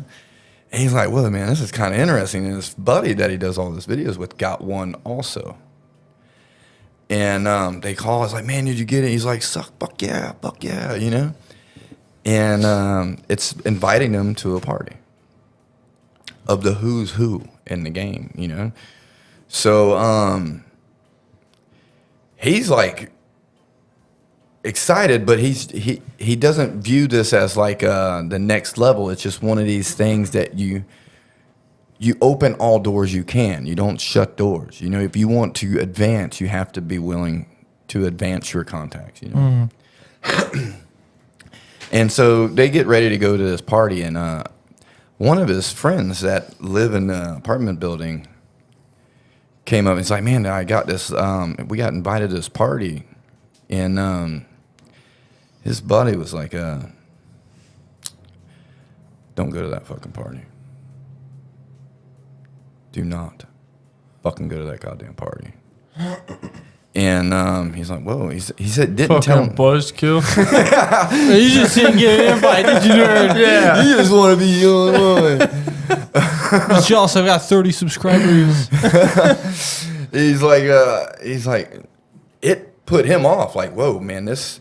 He said he wouldn't allude to why. He just like, but the way he said it, he was like, man, maybe I shouldn't be fucking around with these kind of people, you know? But his buddy that he does the videos with, he's like, man, dude, that dude's just fucking being a hater, man. Fuck that dude. He's a tool. Fuck him.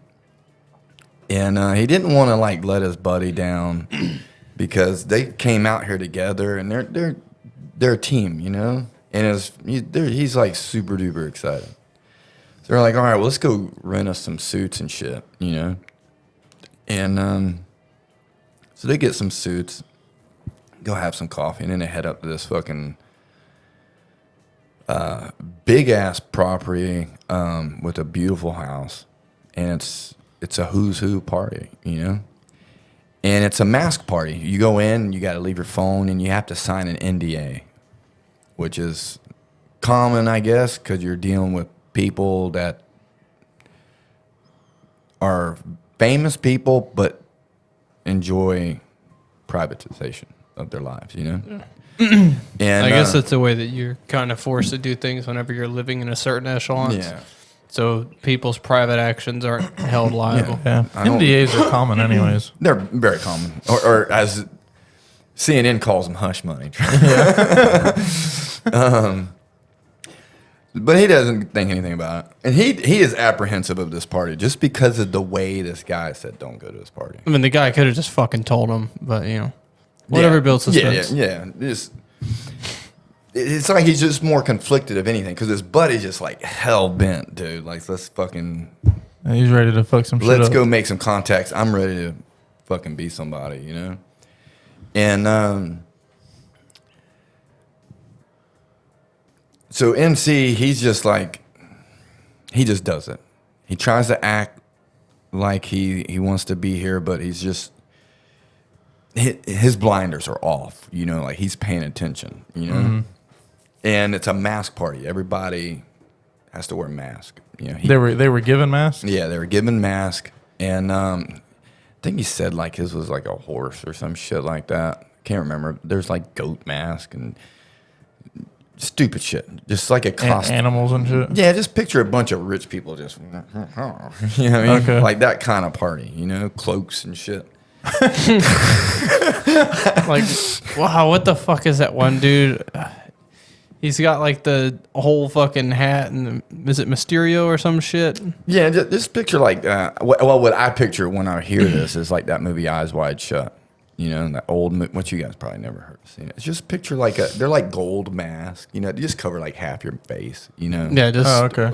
No, it's just a masquerade basically. Yeah, like a masquerade party kind of deal. And you walk in, and each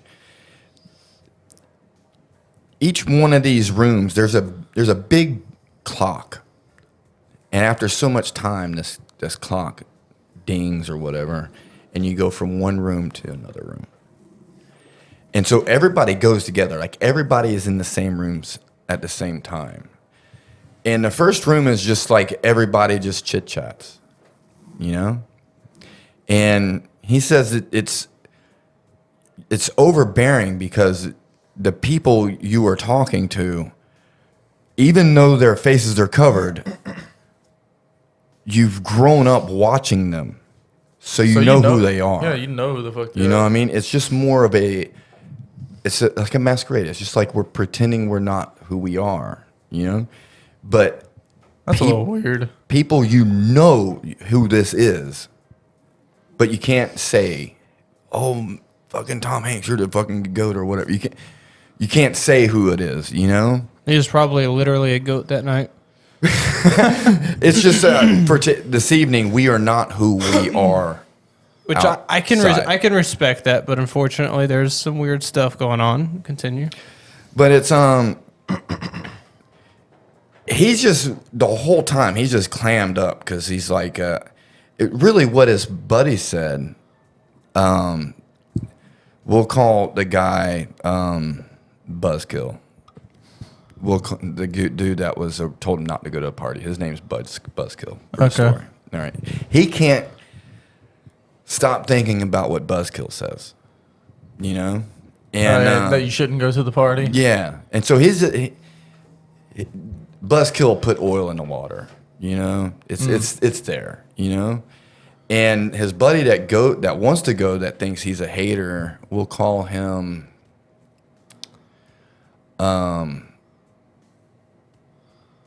All In Ben. All In Ben. He's riding his bitch down, you know. And so the first room is just a bunch of yellow. Like everything's color coordinated, but everything in different shades of yellow. You know? And then the clock rings, and then they go into the next room. And Wait, so what were they doing in the first room? Just mingling. Just chit-chat. Oh, just talking shit? Just talking shit. Okay. Getting to know each other without names, you It's know? like, what's up, bud? Like, And the next room is green. You ain't know me, son. that he does this. I'm pretty sure. Take a while, fucking get. The next room Still has a hat on. just different shades of green, you know? And I can't remember what this room's theme is about, but it's very uneventful. The one thing that did happen in the green room is he's seen the guy who invited him to the party. Even though he's masked, you just know. Green room being a little more.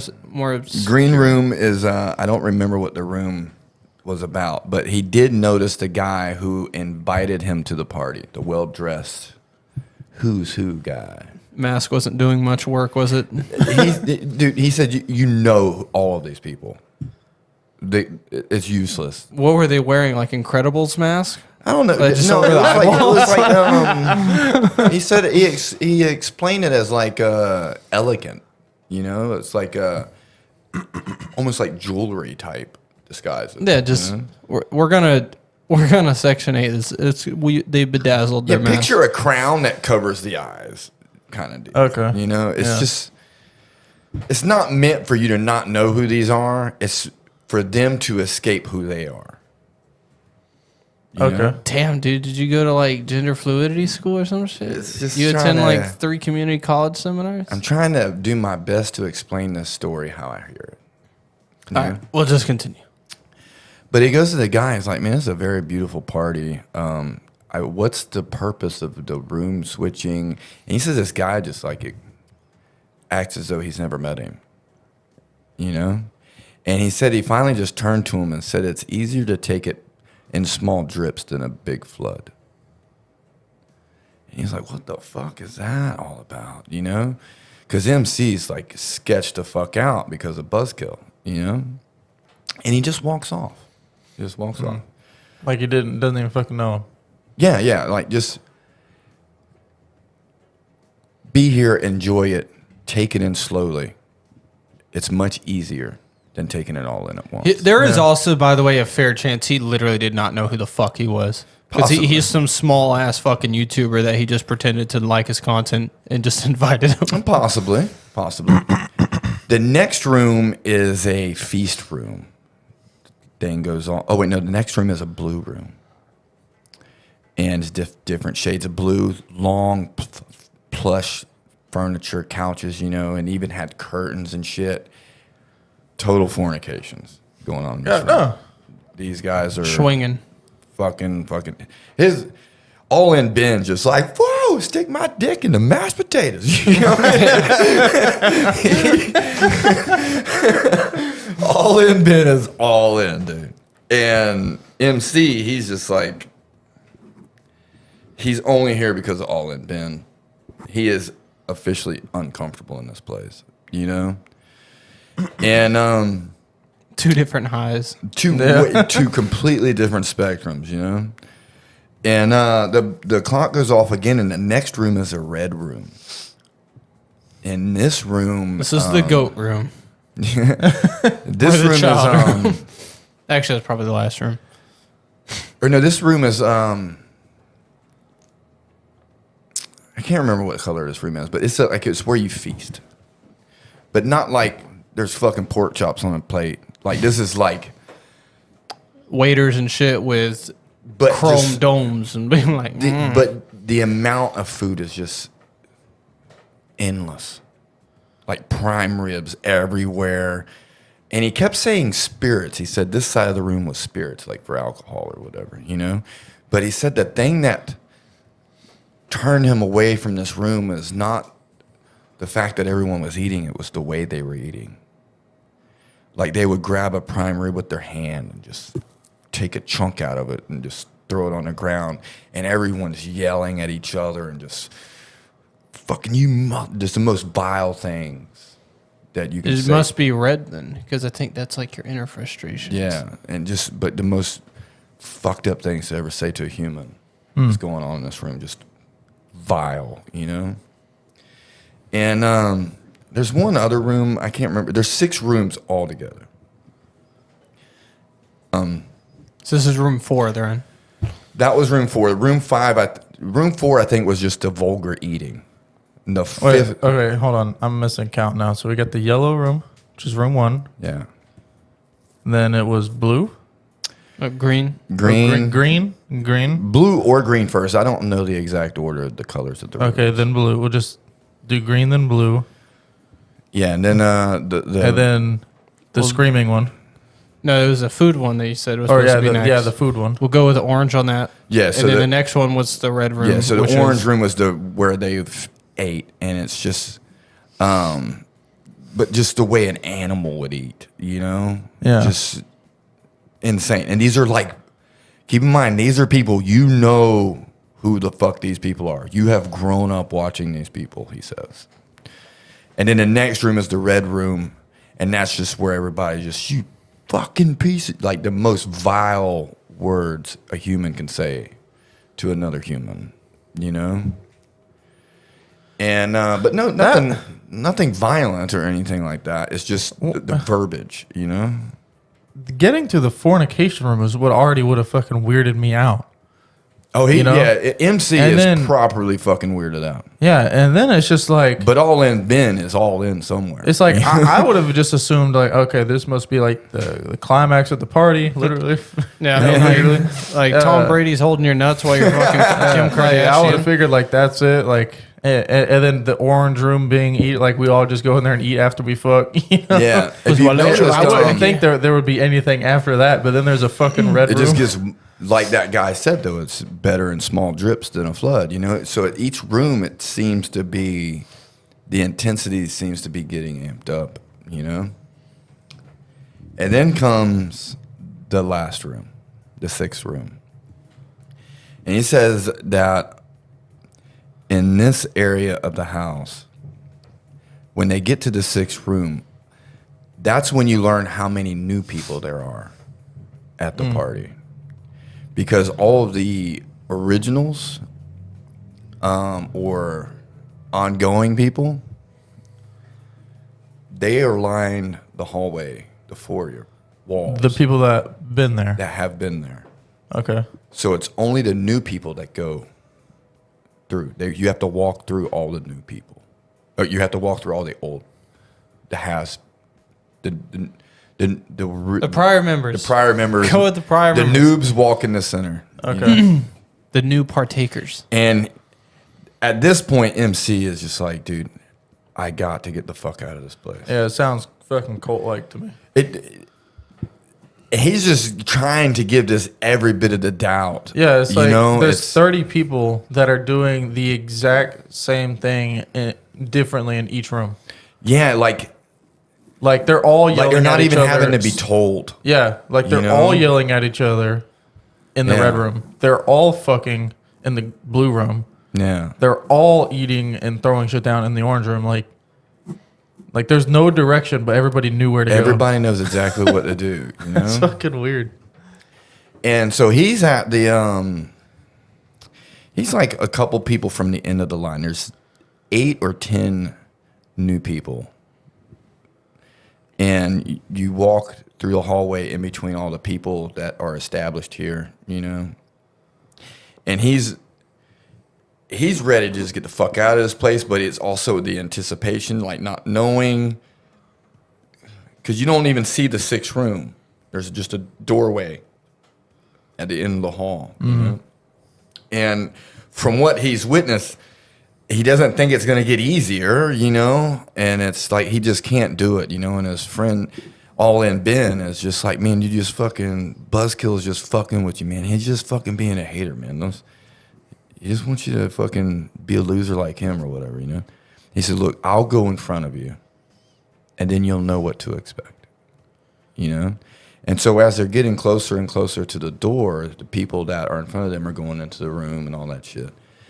And he sees his friend is next. And at the end of this, there's a guy at the door, and there's a bunch of Bibles laid out on a table. And you have to pick which one of these Bibles is your religion, you know? So they have like a Quran, the Holy Bible, and all the other shit from other fucking things. I don't know. And you have to place a metal cross on the Bible. And they have you recite some shit. I can't remember the exact verbiage of the things that you have to recite. But basically, you have to denounce that God and declare yourself your own God. And you put this metal cross over the Bible. And basically, I guess, fuck off to God. You are your own God. You make your own destiny. You know? And then his friend goes in, and then it's his turn, and he can't do that. Like, this is officially the line. All In Ben can have it. You know, this is the thing I cannot do. This is the line in the sand. And he just, when it's his turn, he says, I'm sorry, I just can't do this. And the guy at the door was like, man, I understand. Thank you very much for coming and enjoying our activities. It's all nice about it. Completely cool. Completely cool. And even like, but I'm sorry, you can't stay, you know? I regret to inform you gotta leave, you know? And so he is escorted out of the house and placed outside, and they shut the door and locked the door. But he's in the backyard of this humongous piece of property. They just dumped him out the back door on the back patio. And he's like weirded out because, first of all, this isn't the front fucking door, you know? Yeah, it's like, why am I in the backyard? Yeah, what the fuck? And so he's nervous about All In Ben still being in there, you know? Does he go do one of these numbers? He actually does. So he walks around the house, and the house is filled with these humongous, the windows that are painted. Stained glass. Stained glass windows. Like, you can't see in any. Are they mosaics? Yeah, like just picture like a Catholic church looking type. Yeah. Glass, you know. Are those called mosaics? I believe so, yeah. So you can't see through any of them, but he said on the white parts of the glass, you can see through clearly, you know. And as he's walking around, he's like, man, that looks about where I told him to fuck off, you know. And so he walks up to the window and like looks in through the white part, and he can clearly see the 6th room. He didn't go into detail about it. He just he says it's things that you cannot tell anybody. You know, the shit that happens there. He says you're laid in coffins. So all the noobs are in coffins. And there is television, like TV set, movie set quality cameras all around this room, filming everything. You know? And he said the shit that was being done to these guys and the things that these guys were having to do, I can't say it. Like there's no way to describe it. It's horrible. The most horrible thing you can do to another person, you know, which your mind can go from there. You know? Yeah. I couldn't imagine, you know, knowing Hollywood. Yeah. It's got to be something to do with some kids or fisting shit. Or fisting shit or bathing in lamb blood or some weird shit. It's shit you don't come back from, basically. But now he's like worried that he's been standing in front of this window for so long. Now you don't want to get caught by people that do this shit, you know? So he just kind of hurries off, and he's worried about All In Ben, but All In Ben, he's seen All In Ben partaking in these rituals. So All In Ben is all in, you know? And so he goes to the gate, and they give him his phone that for some reason is dead, completely dead. And they have the ride, and they totally just take him back to his apartment building, you know? It's probably like 2 or 3 or 4 in the morning when he gets back to his apartment, and he remembered that his friend is flying in from Chicago, that he just graduated the police academy. For the sake of the story, we'll call him Pig. I don't want to defame the guy. Let's think of something. Old school friend. Nah, that's a little too, whatever. It's too many words, Pig works. Dude from Chicago. We'll let his name come to us. Chicago man. Chicago man. And the way MC is like, if you come and hang out with him, like you shouldn't come to a dirty house. You shouldn't come in town and I've got to go to work the week. You know, like he takes a vacation with you so you can enjoy your vacation. It's a good man. Good man. You know, he wants to let this be all you hoped it would be. Yeah. You know? But he just came off an evening. You know what I'm saying? And he's like, dude, my buddy from Chicago is coming in. I just need to get some sleep so I can go get him from the airport. So I just watched Jared Leto chin fuck Scarlett Johansson. I don't know how to do it myself. And so he was able to fall asleep, and he woke up, went and got his friend from the airport, and came back, and he is so at awe and weirded out about what he's seen, but he can't. How do you tell somebody not involved in this about this? Yeah. You know? I'm pretty sure anybody watching this already thinks this is a conspiracy, blah, bullshit, or whatever. Mm-hmm. So I'm sure that no matter how close you are to somebody, you're going to be like, okay, whatever, Jill. You know what I mean? So he just keeps it to himself and just wants to focus on his friend having a good week here. And so they get back to the apartment building, and they walk into the lobby, and he sees All In Ben talking with some friends, you know. And he's like, man, I got to say something, you know. And he goes up to All In Ben, and he's like, hey, man, you all right? He's like, dude, what the fuck are you talking about? He's like, dude, I seen you. And he just starts yelling at him, man, who the fuck are you? You piece of shit. Fuck you and everything. You're blind. Just keep in mind, All In Ben, just 2 days ago, these two were inseparable. Now it's like, fuck you, you piece of shit. And he goes to walk off and just gets on his phone. He's like, man, fucking motherfucker, you know? Like, who the fuck is this guy, you know? And now he's like, man, who the fuck is he calling this is he calling somebody, tell him I saw him? You know? So now he's like, he's scaring himself, basically, you know? And he walks up to his friend from Chicago. Chicago man. And the dude was like, dude, what the fuck was that all about? And he's like, I don't know, man. Dude's just having a rough day or something, you know? So the rest of the day goes by uneventful, you know?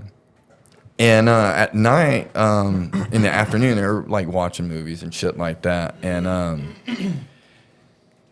they were making coffees, you know? And his friend said, hey, man, you have any half and half? And he's like, no, dude, I don't have fucking half and half. Like, he says, I drink coffee, but I don't really drink coffee. Like, have different creamers and make a Monday retro or some shit like that. He just drinks coffee, you know? And he's like, yeah, I don't have any. It's like, whatever, you fucking loser, don't have half and half. Again, nothing about anything, you know? So they fuck off, and he's only got one bed, but he like his guest is like his main focus. So he has an air mattress, but it leaks slightly, and he doesn't want his friend to deal with that, so he just lets his friend have his bed, and he sleeps on the air mattress, you know? And so they both fall asleep, good night's sleep, all that jazz. And he wakes up the next morning, his friend is already up in the kitchen making some coffee. And he comes in the kitchen, he's like, oh, man, that was crazy, blah, blah. He's like, man, that's really cool for going out and getting some half and half, man. That was really cool of you, man. What are you talking about?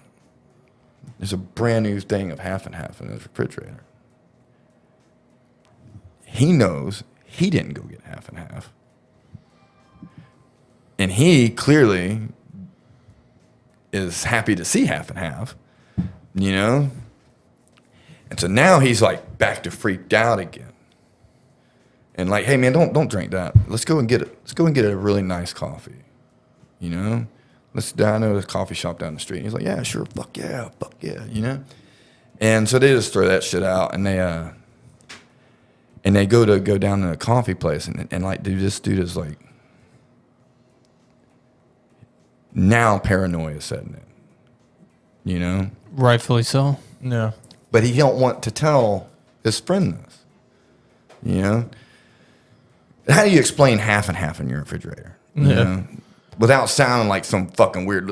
I was it's the government, man. I was at an Eyes Wide Shut party last night, and they put half and half in my refrigerator.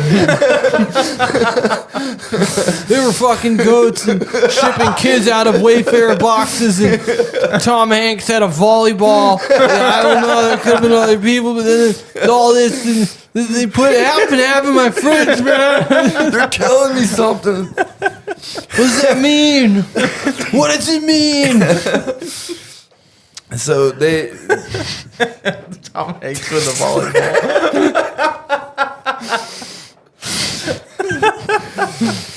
volleyball. So they go and get in this car, and they go to this coffee shop, and so they're standing in line, and the line's like, I guess picture an LA coffee shop. There's a line, you know, and he's like he can't pop this shit out of his head, you know, but he can't say this to anybody. And you know how like in a open restaurant, like you can just hear everybody murmuring, you know, can't really make it. It's just incandescent noise. Yeah, it's just ambient noise. And he says, but there's these two girls that was behind him, and he was just kind of eavesdropping on their conversation, because it kind of not talk loud, but just loud enough and poignant enough. But some people just have distinct voices, Yeah. to where your ears just focus on them. And he noticed that what they were saying was word for word, verbatim, the conversation him and his friend had last night about the half and half. Verbatim. And they kept saying it and just kept laughing at it. And that could just be like some cunts just talking about half and half, and it just be coincidental. But This guy's already on paranoia Adam, you know? Dude, to me, what this tells me is like these are higher authorities that are just letting you know, hey, by the way, Yeah. we're listening. Yeah, we're listening to everything. That's what he's thinking. And the fact, To me, that's a plant. yeah, if he's not freaking out and it's like that's actually two people, that made me run out in the street in my underwear. dude, no shit. Like That had me fucking there's geeking. literally two people that just like give you that glare as like we know, Yeah, but yeah. won't tell you that they know, but they'll say something that you said before. Yeah. It's like, dude, that's fucking creepy, dude. Yeah. God damn. He said his friend like didn't really Why pick didn't you up drink on the it. milk? Why didn't you drink the milk, Ron? He said that his friend just turned around and just started kind of laughing at their conversation. He's like, dude, I was just telling this bozo last night, you got to have half and half. And they're just all sitting there laughing together. Ha, ha, ha, ha. And I'm having a mental fucking breakdown. It's like, My boy over here having a good ass time because he found a relevant conversation with some bitches behind him. He's freaking the fuck it's out. like they're dude. part of the government. He is freaking the fuck out solidly, but he has to keep it cool, you know? And so they get their coffee and they go fuck off. And he goes and gets in his car and his blinker's on, his left blinker. And he's like, man, that's weird. Maybe I hit my blinker on the way getting out of the car, you know? Yeah, this boy just tripping now. Now he's inventing things in his head now. Yeah. You know? So him and his friend, they're going to spend the day and go watch a movie and go to the Santa Monica Pier. Some good Pokemon over there, just so you know. Caught my first Dragonite there. What's up? Yeah. So him and his friend, 2700 CP. they go to the movie theater. And they go in. When he said this time when I got out of the car, I just made a mental note of my blinker. Because like this dude is like, I didn't fucking hit it. this dude's like fucking pulling hair out like Dude's now, like you know? grabbing his CDs. He just like measuring Take shit. Yeah. He is like on edge, you know. And they watch some movie, some superhero movie or whatever. And in this movie, I don't know what the movie was about, but the protagonist in the story, everybody was against the guy, and the guy just finally just came together, and he just got in the courage to just fucking go after these people. I can't remember the name of the movie, but he does say the name and all that shit. And so at the end of this movie, he's just got like this courage, like I got my shit together. I'm gonna handle this shit. I got this, you know? Some enlightenment shit he Yeah, needed. just fuck these guys. He needed that shit. You know? And he's walking out to his car, opens the door, turns his car on, and that fucking blinker's on again. And he just crumbles. All of that. All of that empowerment just melts away at a blinker, dude. And he's just trying to hold this shit together. Because how do you explain this to somebody? I watch some people fuck goats. They put half and half in my refrigerator. They keep turning my fucking blinker on. Yeah. Nobody and could. now my best friend doesn't know me. Totally pissed that I ate his Cheerios. This just isn't good. You know, it just doesn't work. You know, so he's just sucking it up, man. Like a good dude. Don't want to ruin this guy's vacation. Like he's helping on this guy just having a good time while his world is just burning by himself. Dude's Like he's literally- burning it. you Dude's know? literally standing in the rain holding an umbrella for a stranger. Here you go. Just stay warm and dry all day. You know? All of these things could be nuanced things, but so they go to the Santa Monica Pier and he's like fucking flipping out, you know, like meant inside, not outside, just inside. And there's valet parking. He's got this old piece of shit fucking car. The car you don't valet. It's a car you just park behind some building somewhere. But he goes straight valet and spends all his money to get this car valeted. Because ain't nobody going to fuck with his car in front of everybody, you know? So he gives the car to valet, and then him and his friend go and spend the rest of the afternoon on the Santa Monica Pier. Yeah, I'm just going to spend all this money, because it's for you, man. Like, we're You said here. his friend was even like, why the fuck are you valeting this piece of shit? I don't want you to have to walk now. Why you always complaining? Man? I don't want you to have to walk these dangerous streets. Yeah, we bougie, yeah. I gossip like that. Yeah. So they go and spend the day on the pier, and it's uneventful. They actually have just a good time. For the first time, they're just Almost forgets the rogue blinker. Almost forgets the blinker, He's just chilling out and enjoying his company with his friend, And at the end of the afternoon, he goes to get his car, and the dread just comes right back, because he's scared. Because if they put the blinker on while this fucker's in valet, in his mind, somebody's doing this to him. Yeah, it's one of the valet workers. And on his break, he went over there and them in their velvet vests. The reality is the car's a piece of shit. It could have been just a shitty blinker, It could have coincidentally be these girls having the same conversation. The half and half thing is a little weird. Yeah, I don't see how you just poop some hot half and half in your fucking refrigerator. But all the other things, it would be hard to explain to somebody, But he gets to his car, he opens the door, turns the car on. Blinker's not on. It is not Thank on. fucking God. And he's just like, fucking thank God, Then his windshield wipers turn on. His brights are on. So they drive back to his apartment and pulls up into the thing, and he's hoping There's no half and half. Well, he's just hoping that nobody's in the lobby. Like, he just wants to just beeline the elevator up to his apartment, go inside, and fuck off, And he walks in his apartment building lobby, and there's nobody in there. He's like, fucking thank God. Thank God. And he gets to the elevator. Him and his buddy get to the elevator. Elevator door starts closing. A hand goes in that fucker. He's like, God damn, bro. And the door opens up. It's Buzzkill. Oh, shit. Buzzkill sees him and just fucking ghost him. Don't even fucking look at me. And the look on his face, he said, was just fucking disgust.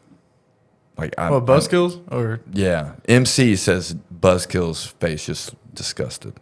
Like, doesn't look at him. Standing right here, just fucking eyes forward. Fuck this guy, And he said just like the quietest, longest fucking elevator ride. And he gets up to his floor and doors open. And Buzzkill goes to get out. And he just nudges Buzzkill and says, hey, man, I left. I did not do it. And Buzzkill looks at MC and says, I'm very happy for you. He said, like, the look on his face was like, oh, thank God, man. Thank God. He says, I'm very, very happy for you. But I don't think they are. And leaves. Like, keep your distance from me. And so now it's like, everything is. Yeah, so all the fucking blinker, the half and half, like that shit. That was on this purpose. dude's having a bad fucking day, you know? Oh, that just confirmed fucking everything. Yeah. Every fucking thing. He gets up to his apartment, and he's, because of the half and half, he's like, he's scared that these people just have access to everything he touches, So he unlocks his door, and he's just kind of opening that fucker real slow, kind of just peeking in that bitch, And his buddy's like, man, what the fuck is wrong with you? And just opens the door, just walks in, and he's just like,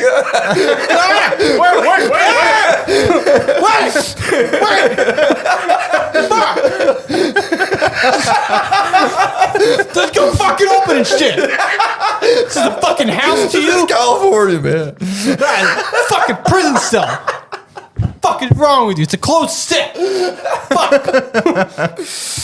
Checks behind his drapes and shit. It's like, fucking go. Check your house before you go. Why? I mean, these fucking newspapers can be rigged now. Fucking move.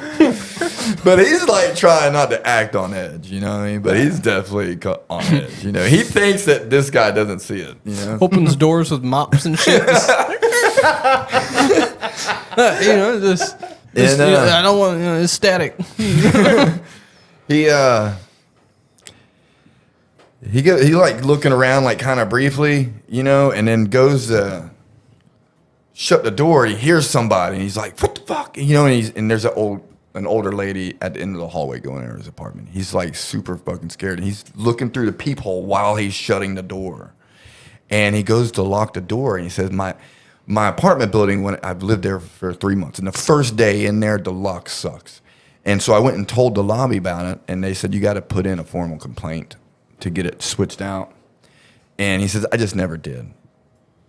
I just learned to work around it." You know, he says, "But there was a notch in my lock that I always felt whenever I would lock my door with a deadbolt." And he's sitting there looking out the fucking peephole, like, and trying to unlock his door, and he realizes he doesn't feel that little notch. And he looks, and it's a brand new lock. Come on, bro. A brand new lock. But his key still works in it. And he now knows in his heart of hearts that somebody has complete access to him. He doesn't know it, but in his heart, he's just doomed, you know? And, but again, how do you explain the guy keeps putting fucking blinker on and gave me some half and half. They changed my lock, made sure I didn't have to get a new key. It's like, how do you explain? You tell this to anybody, they think you're just a fucking whack job. Yeah. You know? I'm sure anybody listening to this already thinks that. You know? Yeah. But he's just fucking freaking out, and he's locked his door, and he's just kind of just looking at his door, just like, what the fuck do I do? I got to tell this guy. But how do I fucking tell this guy? You know? Because now it's like, if somebody's fucking with him, this guy's involved in it too. He's in danger, you know? And his buddy's just like, "Hey, man, what the fuck are you doing at the door?" It's like, "Man, you've been acting weird all day." He's like, "I'm sorry, man, I'm sorry. I'm just a little on edge." He's like, "Man, you know, your remote control isn't working." And he goes, "Well, that's weird, because I was just watching TV last night." And he opens up the remote, and the batteries are backwards. Like, the batteries are in there, but they're backwards. And he changes the batteries around, and the remote works. He's like, "Oh, okay. Oh, thanks, man. Whatever, you know." But him, he's like, "Ah!" Shit. So he starts thinking of anything in his house that has batteries. And he knows his alarm clock has a battery backup, you know? So he goes in his bedroom and looks at his alarm clock's blinking, you know? Oh my God, bro. And he goes and looks. The alarm clock is still plugged in, but only one of the prongs is in the wall. It's like somebody knocked it out of the wall. And so he plugged it back in. He's like, "Man, I'm going to check the batteries." He said, I've had this alarm clock for years, and I've never, ever changed the battery in it. But let me look at it. And he looks, and the battery's backwards. So now there's got to be cameras in here. Microphones, something. To know that like the half and half, like somebody's listening to me. They know when I'm leaving to know when they can come in, you know? So he starts looking around his bedroom, trying not to like alarm his friend, you know? And he's looking everywhere. He opens up his closet, and the thing that scared him the most was the closet. And it wasn't that anything was jumping out or anything like that. It's the way his closet looked. Because everything was hung up neatly. Like, he's not a dirty guy, but he's not like, he doesn't hang up all of his clothes, you know? And all the clothes were hung up in the closet, but the thing that was alarming about it was all of them were color coordinated. Like greens were with greens, blues were with blues, reds were with reds. And it's just like a red T-shirt, a red hoodie, red jacket. Things you wouldn't hang up, but it's like everything is in color, like in color coordinated segments. And so now he's just like, just freak the fuck out. What the fuck? What do I do from here, you know? Yeah. And then he remembers about he's got an electric shaver, and it also takes batteries. So he goes to the bathroom to check his fucking razor, you know? My electric shaver has batteries in it, you know? So he goes in the bathroom, and he's looking at his fucking shaver, and he wants to look, but now he doesn't want confirmation. This dude's like legit about to just jump out of a fucking window. So fucking scared. He's about to be jumping out of the window. And he goes and he flicks his shaver on, and it doesn't work. It's like, fuck. And he opens it up, and the fucking batteries are backwards. Bro.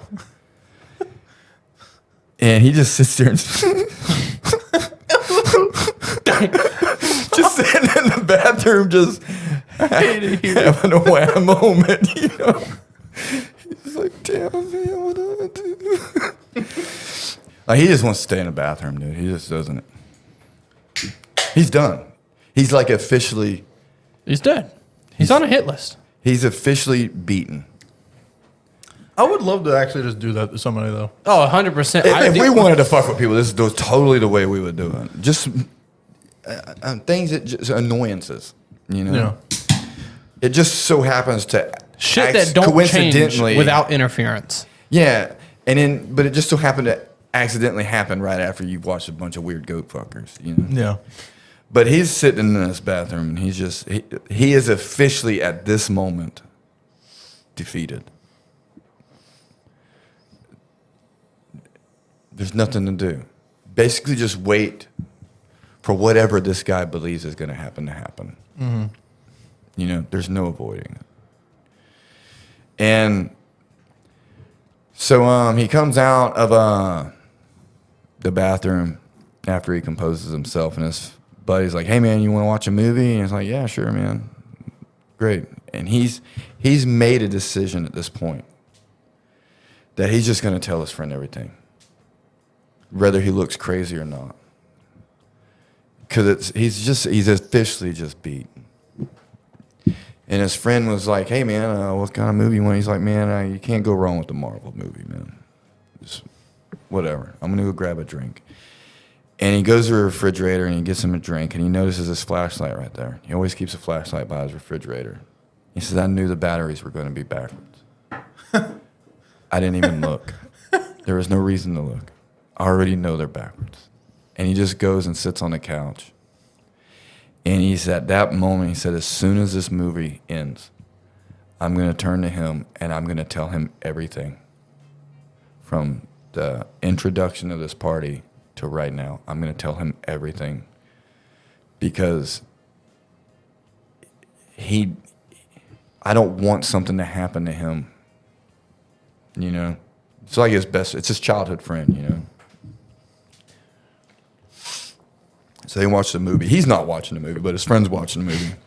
He's just waiting for this movie to fucking end. He's just staring at the screen. Yeah, he's just waiting for credits for him to go. Hey, by the way, I totally watched Tom Hanks fuck a kid, and now they're after me switching out. I have my half and half in my blinker. Huh? And take me to the airport. The movie ends, and as soon as his first name on the credits roll up, he goes to tell his friend, and his friend is just like passed the fuck out, like sleeping. Fucked hard, like my little foot dump. You want to put this dump in the wrong place? So he's like, I didn't want to go and get in my bed because if somebody comes in the apartment, I don't want him to be by himself. There's less chance of anybody fucking with us if we're together. But I'm not going to snuggle with this guy on the couch. Yeah. You know, so he gets his air mattress that leaks. And he doesn't want to air it up because then it'll wake his buddy up. So he's just like, I'm just going to sleep on a fucking... He said if you air it up completely, overnight, it'll go down maybe 2 or 3 inches.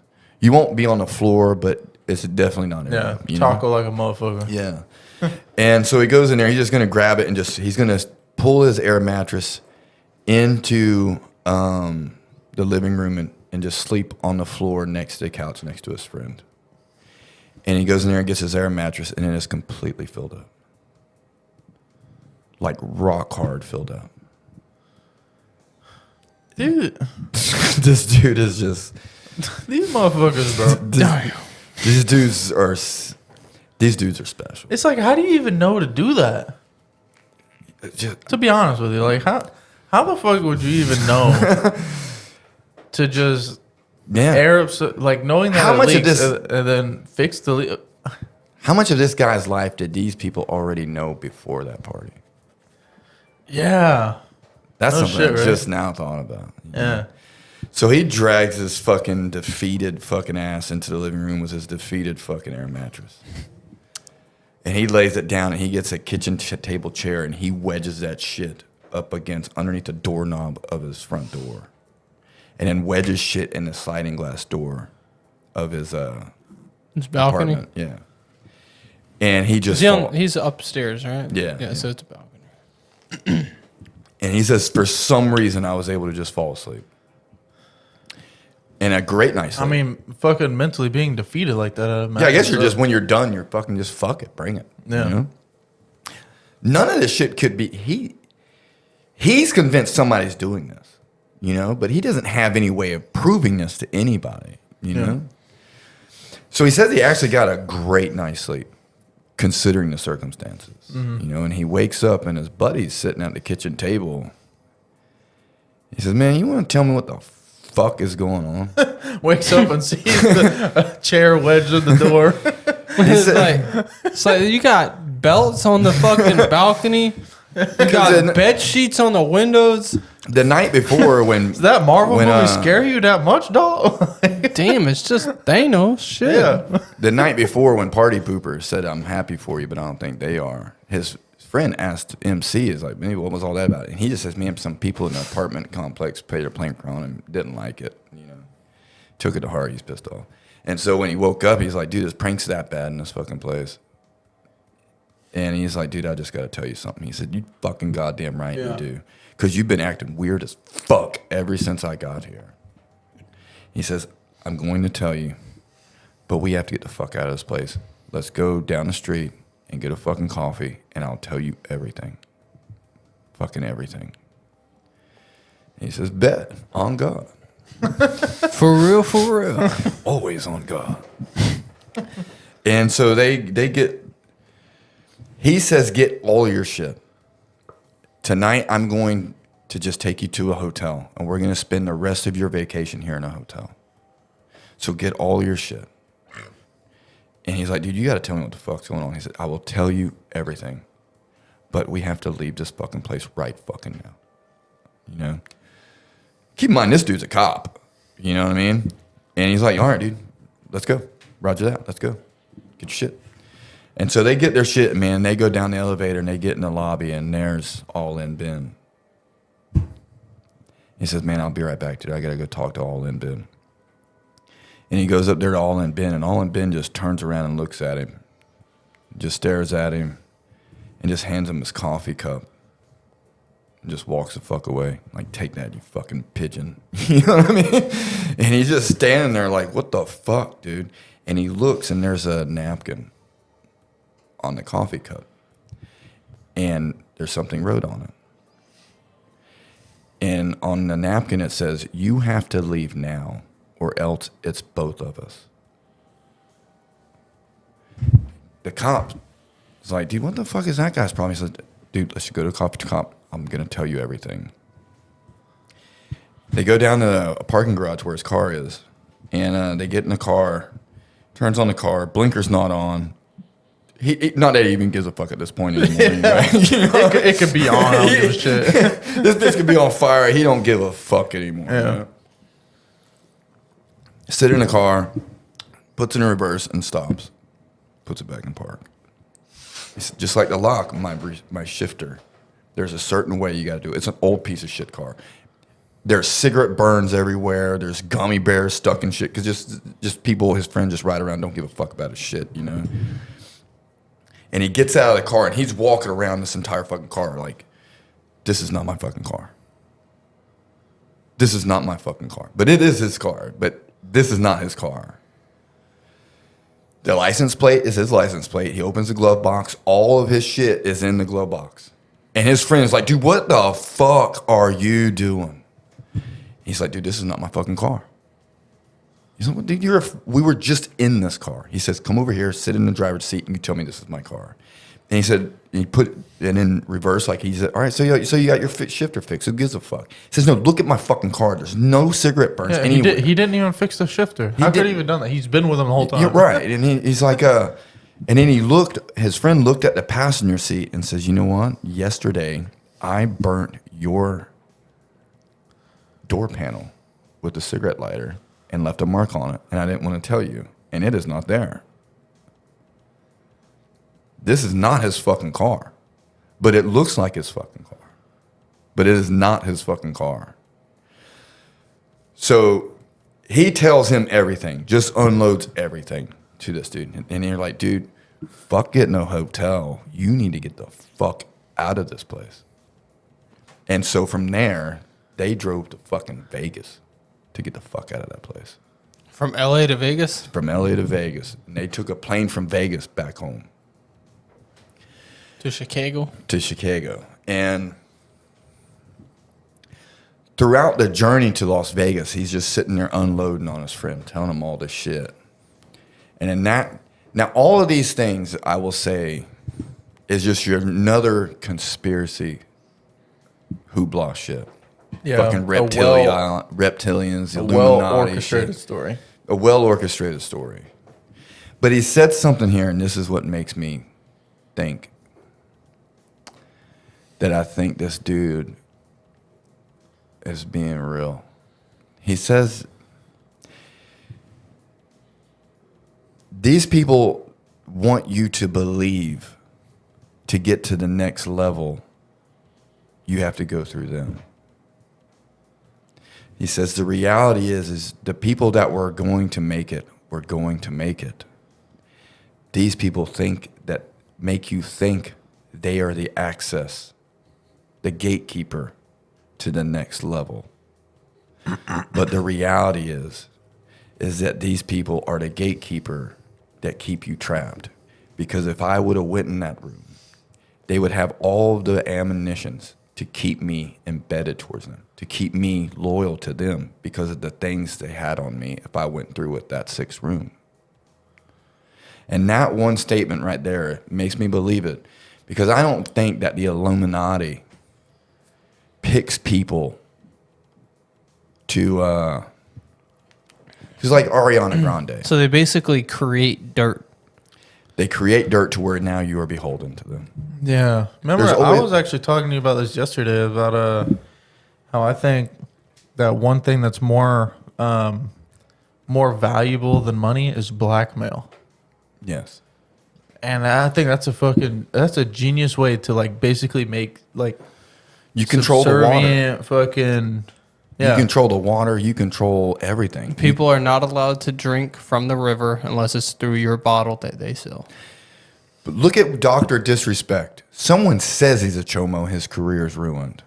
Yeah. Kevin Spacey is a chomo, and his career is just fine. Yeah, because he just does what they say. Right? Tom Hanks is the kid fucker, and yet, well, I don't know that, but yeah.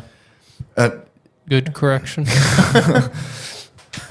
These people are on TV every fucking day. They're everywhere. The Harvey Weinstein, well, he's in jail now, but slowly but surely we're getting them. But some people step a little too out of line, but they kill themselves from a bed sheet off the 3rd floor somehow. Yeah, in a maximum security prison. These people want you to believe that. The reality is Ariana Grande. You can't deny the fact the bitch can sing. But you can't tell me that the thing she says is what she thinks. It ain't going to happen.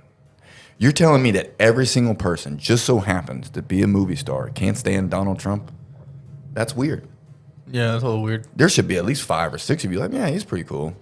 Yeah, what's that video that these celebrities made to? Oh, remember, yeah. there's like a collage of videos. It's like Manchurian candidates. Yeah, like we date Donald Trump. Yeah, you can go shit boxes. Yeah, maybe in post I'll try to find it. Remember and that? I'll edit it into Remember this that video I showed you earlier of Lil Uzi Vert on stage? Oh yeah, the rapper.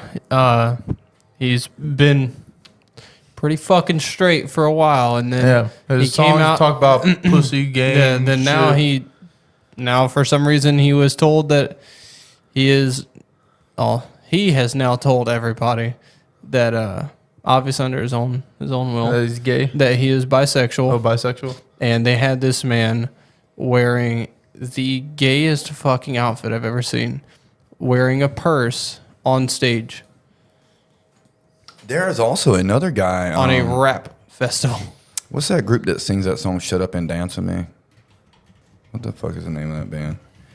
He came out and all of a sudden gay too. And Little Uzi. Walk the Moon? Yeah, Walk the Moon. Yeah. He came out as gay all of a sudden too. That right there. That's what they made that man wear.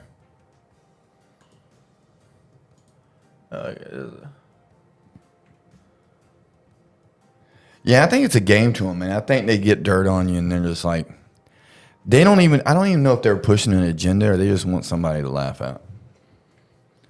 Yeah. You know? Dave Chappelle said that. It's like, he said, people talk shit about me for walking away from $50 million. I didn't walk away from $50 million. I walked away from people having control over my life. You know?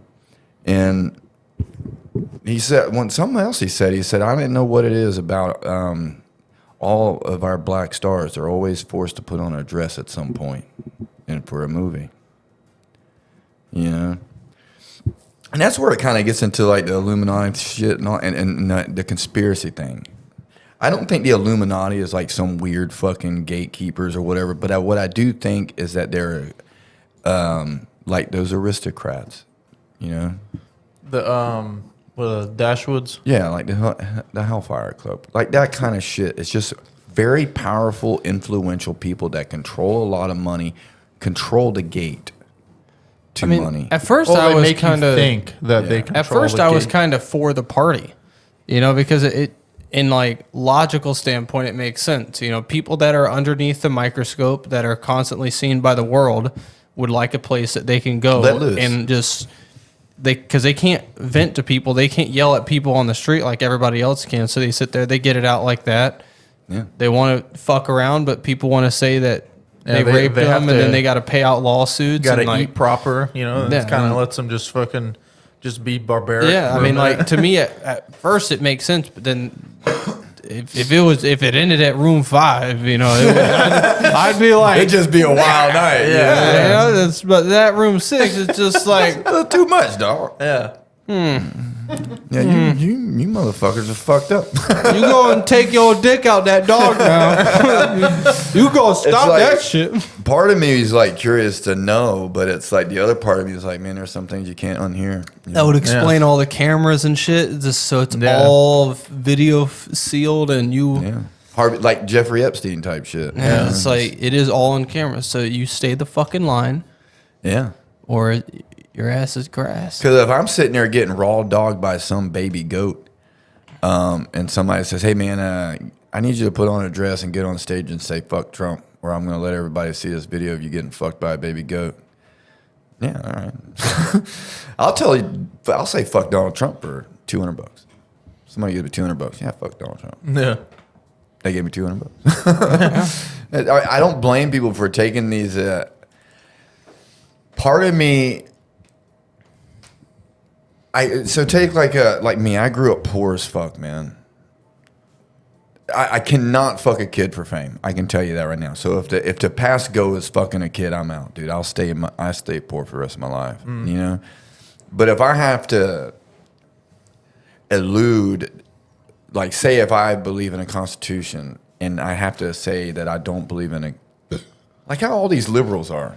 Like if I had to say some of their batshit crazy stuff for some money, I'd say that shit. Yeah. So yeah, that's fine. And we'll go and Yeah. get enough money and we'll go make a constitutional island. Part of me understands the desire to be famous and to know that you made it, to right the wrongs in your life, the scrutiny and ridicule that, because everybody's made fun of at some point in their life. Mm-hmm.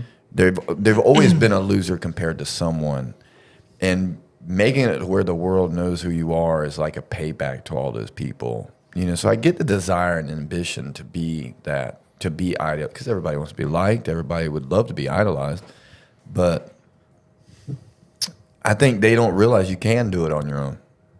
Yeah. And that's something that I learned from that story right there. And that one sentence is what gave it all the credibility I needed. That you were already going to make it? Yeah, and they stepped in before you did. Yeah.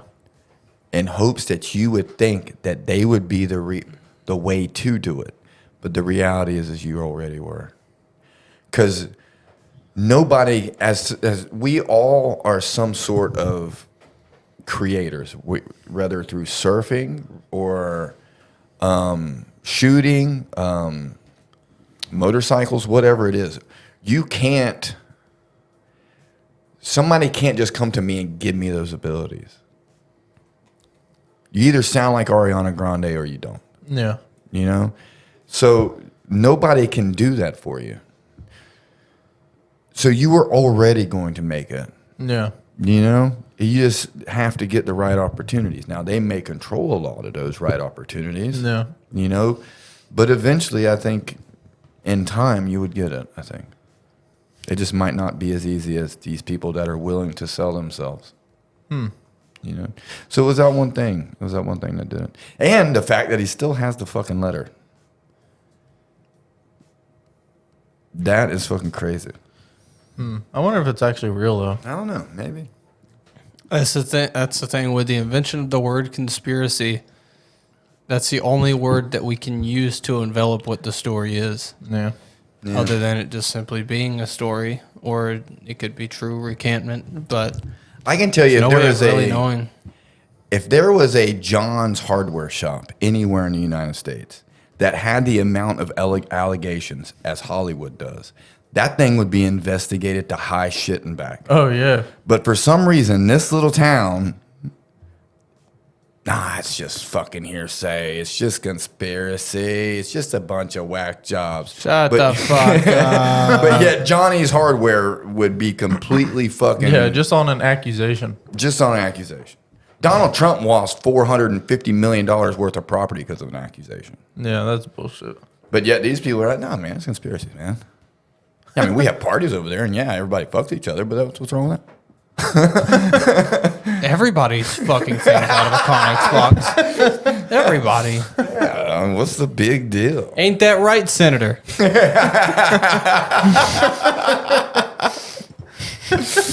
Something I noticed is that sometimes my laughing, because a lot of times it's his facial expressions that makes things so fucking funny. But they can't see what I'm seeing because I'm too busy fucking laughing and the camera switches to me. And it's like his facial expressions are fucking funny. Yeah, I think if I delivered that straight to the camera, I think that would have been funny. It's like I almost want to recreate it so people can do it. See it. Because it's like, it's 90% of it. It's like what he does is like he doesn't want to laugh at.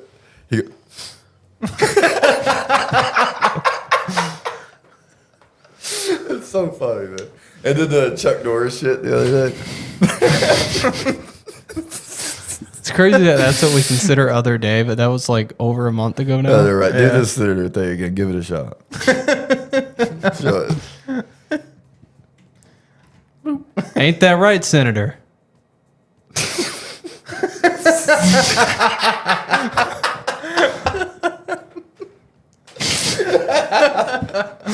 It's so good because it's like that's the way I picture they look. I just imagine it's a stern like, right? No blinking. You don't blink. Yeah. He's a reptilian, you know. Well, if you blink, they'll notice they come in the wrong way. It's gold, man. fucking gold. This is a pretty good channel to go and subscribe to. This is a badass channel. This motherfucker right here. Oh yeah, These guys are good, dude. Yeah, this channel right here. I could watch this shit for days. Yeah. They just recently uploaded. Yeah, they did, Oh, dude. shit. Here, hold up. Damn. You know what? I'll be honest with you, man. I already like it. Damn. Yeah, we don't even need to watch it. No, don't even. Hey, can we end the show with the environment? with the chopper dance? No. No. The chopper dance? Yeah. You don't know the AJ's chopper dance? AJ's friend was Oh Cracker my Black. God, that dude. Cracker Black. What was the chopper dance again? It's the chopper dance. Yeah, chopper, man. It's a SRT. It's a Hellcat. It's a Hellcat. Oh my God. The black dude in the video died the other day. Yeah, with Julio. Julio got Coolio. Do the chopper dance.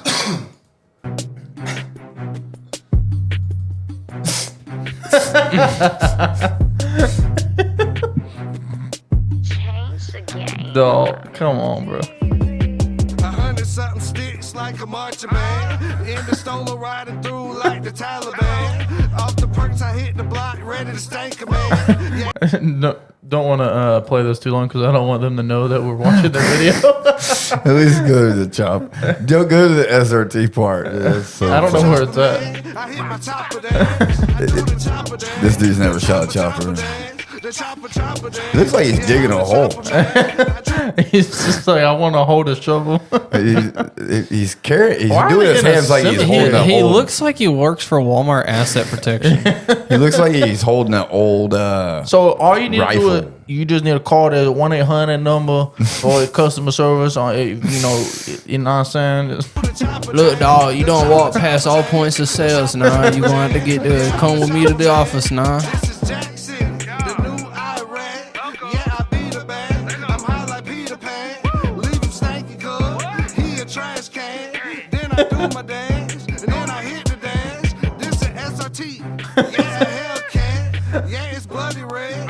Yeah, that's it.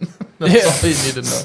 This is a 2016 Dodge Challenger. It's got many packages on it, hell yeah. It's got an SLT with some Brembos on it, hell yeah. It's a Hellcat. I think it's also red. I think it's also leased. I think my rate fluctuates. I think I got a spoiler. I think I got a babe. You got the red key, right? Yeah, I got the red key. How much longer we got it for? I just don't understand why this is how he shoots his gun. Yeah. I ain't here. hear He hears shit. his shit. I Right? do my chopper dance. I can't shoot shit.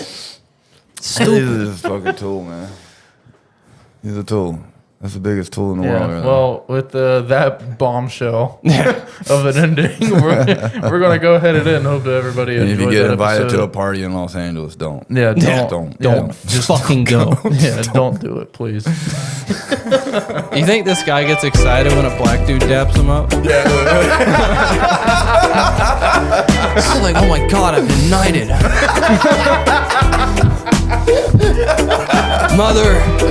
Mother, the local reverend have accepted me. That's good, Charlie. That's good. They gave me a cool ascot.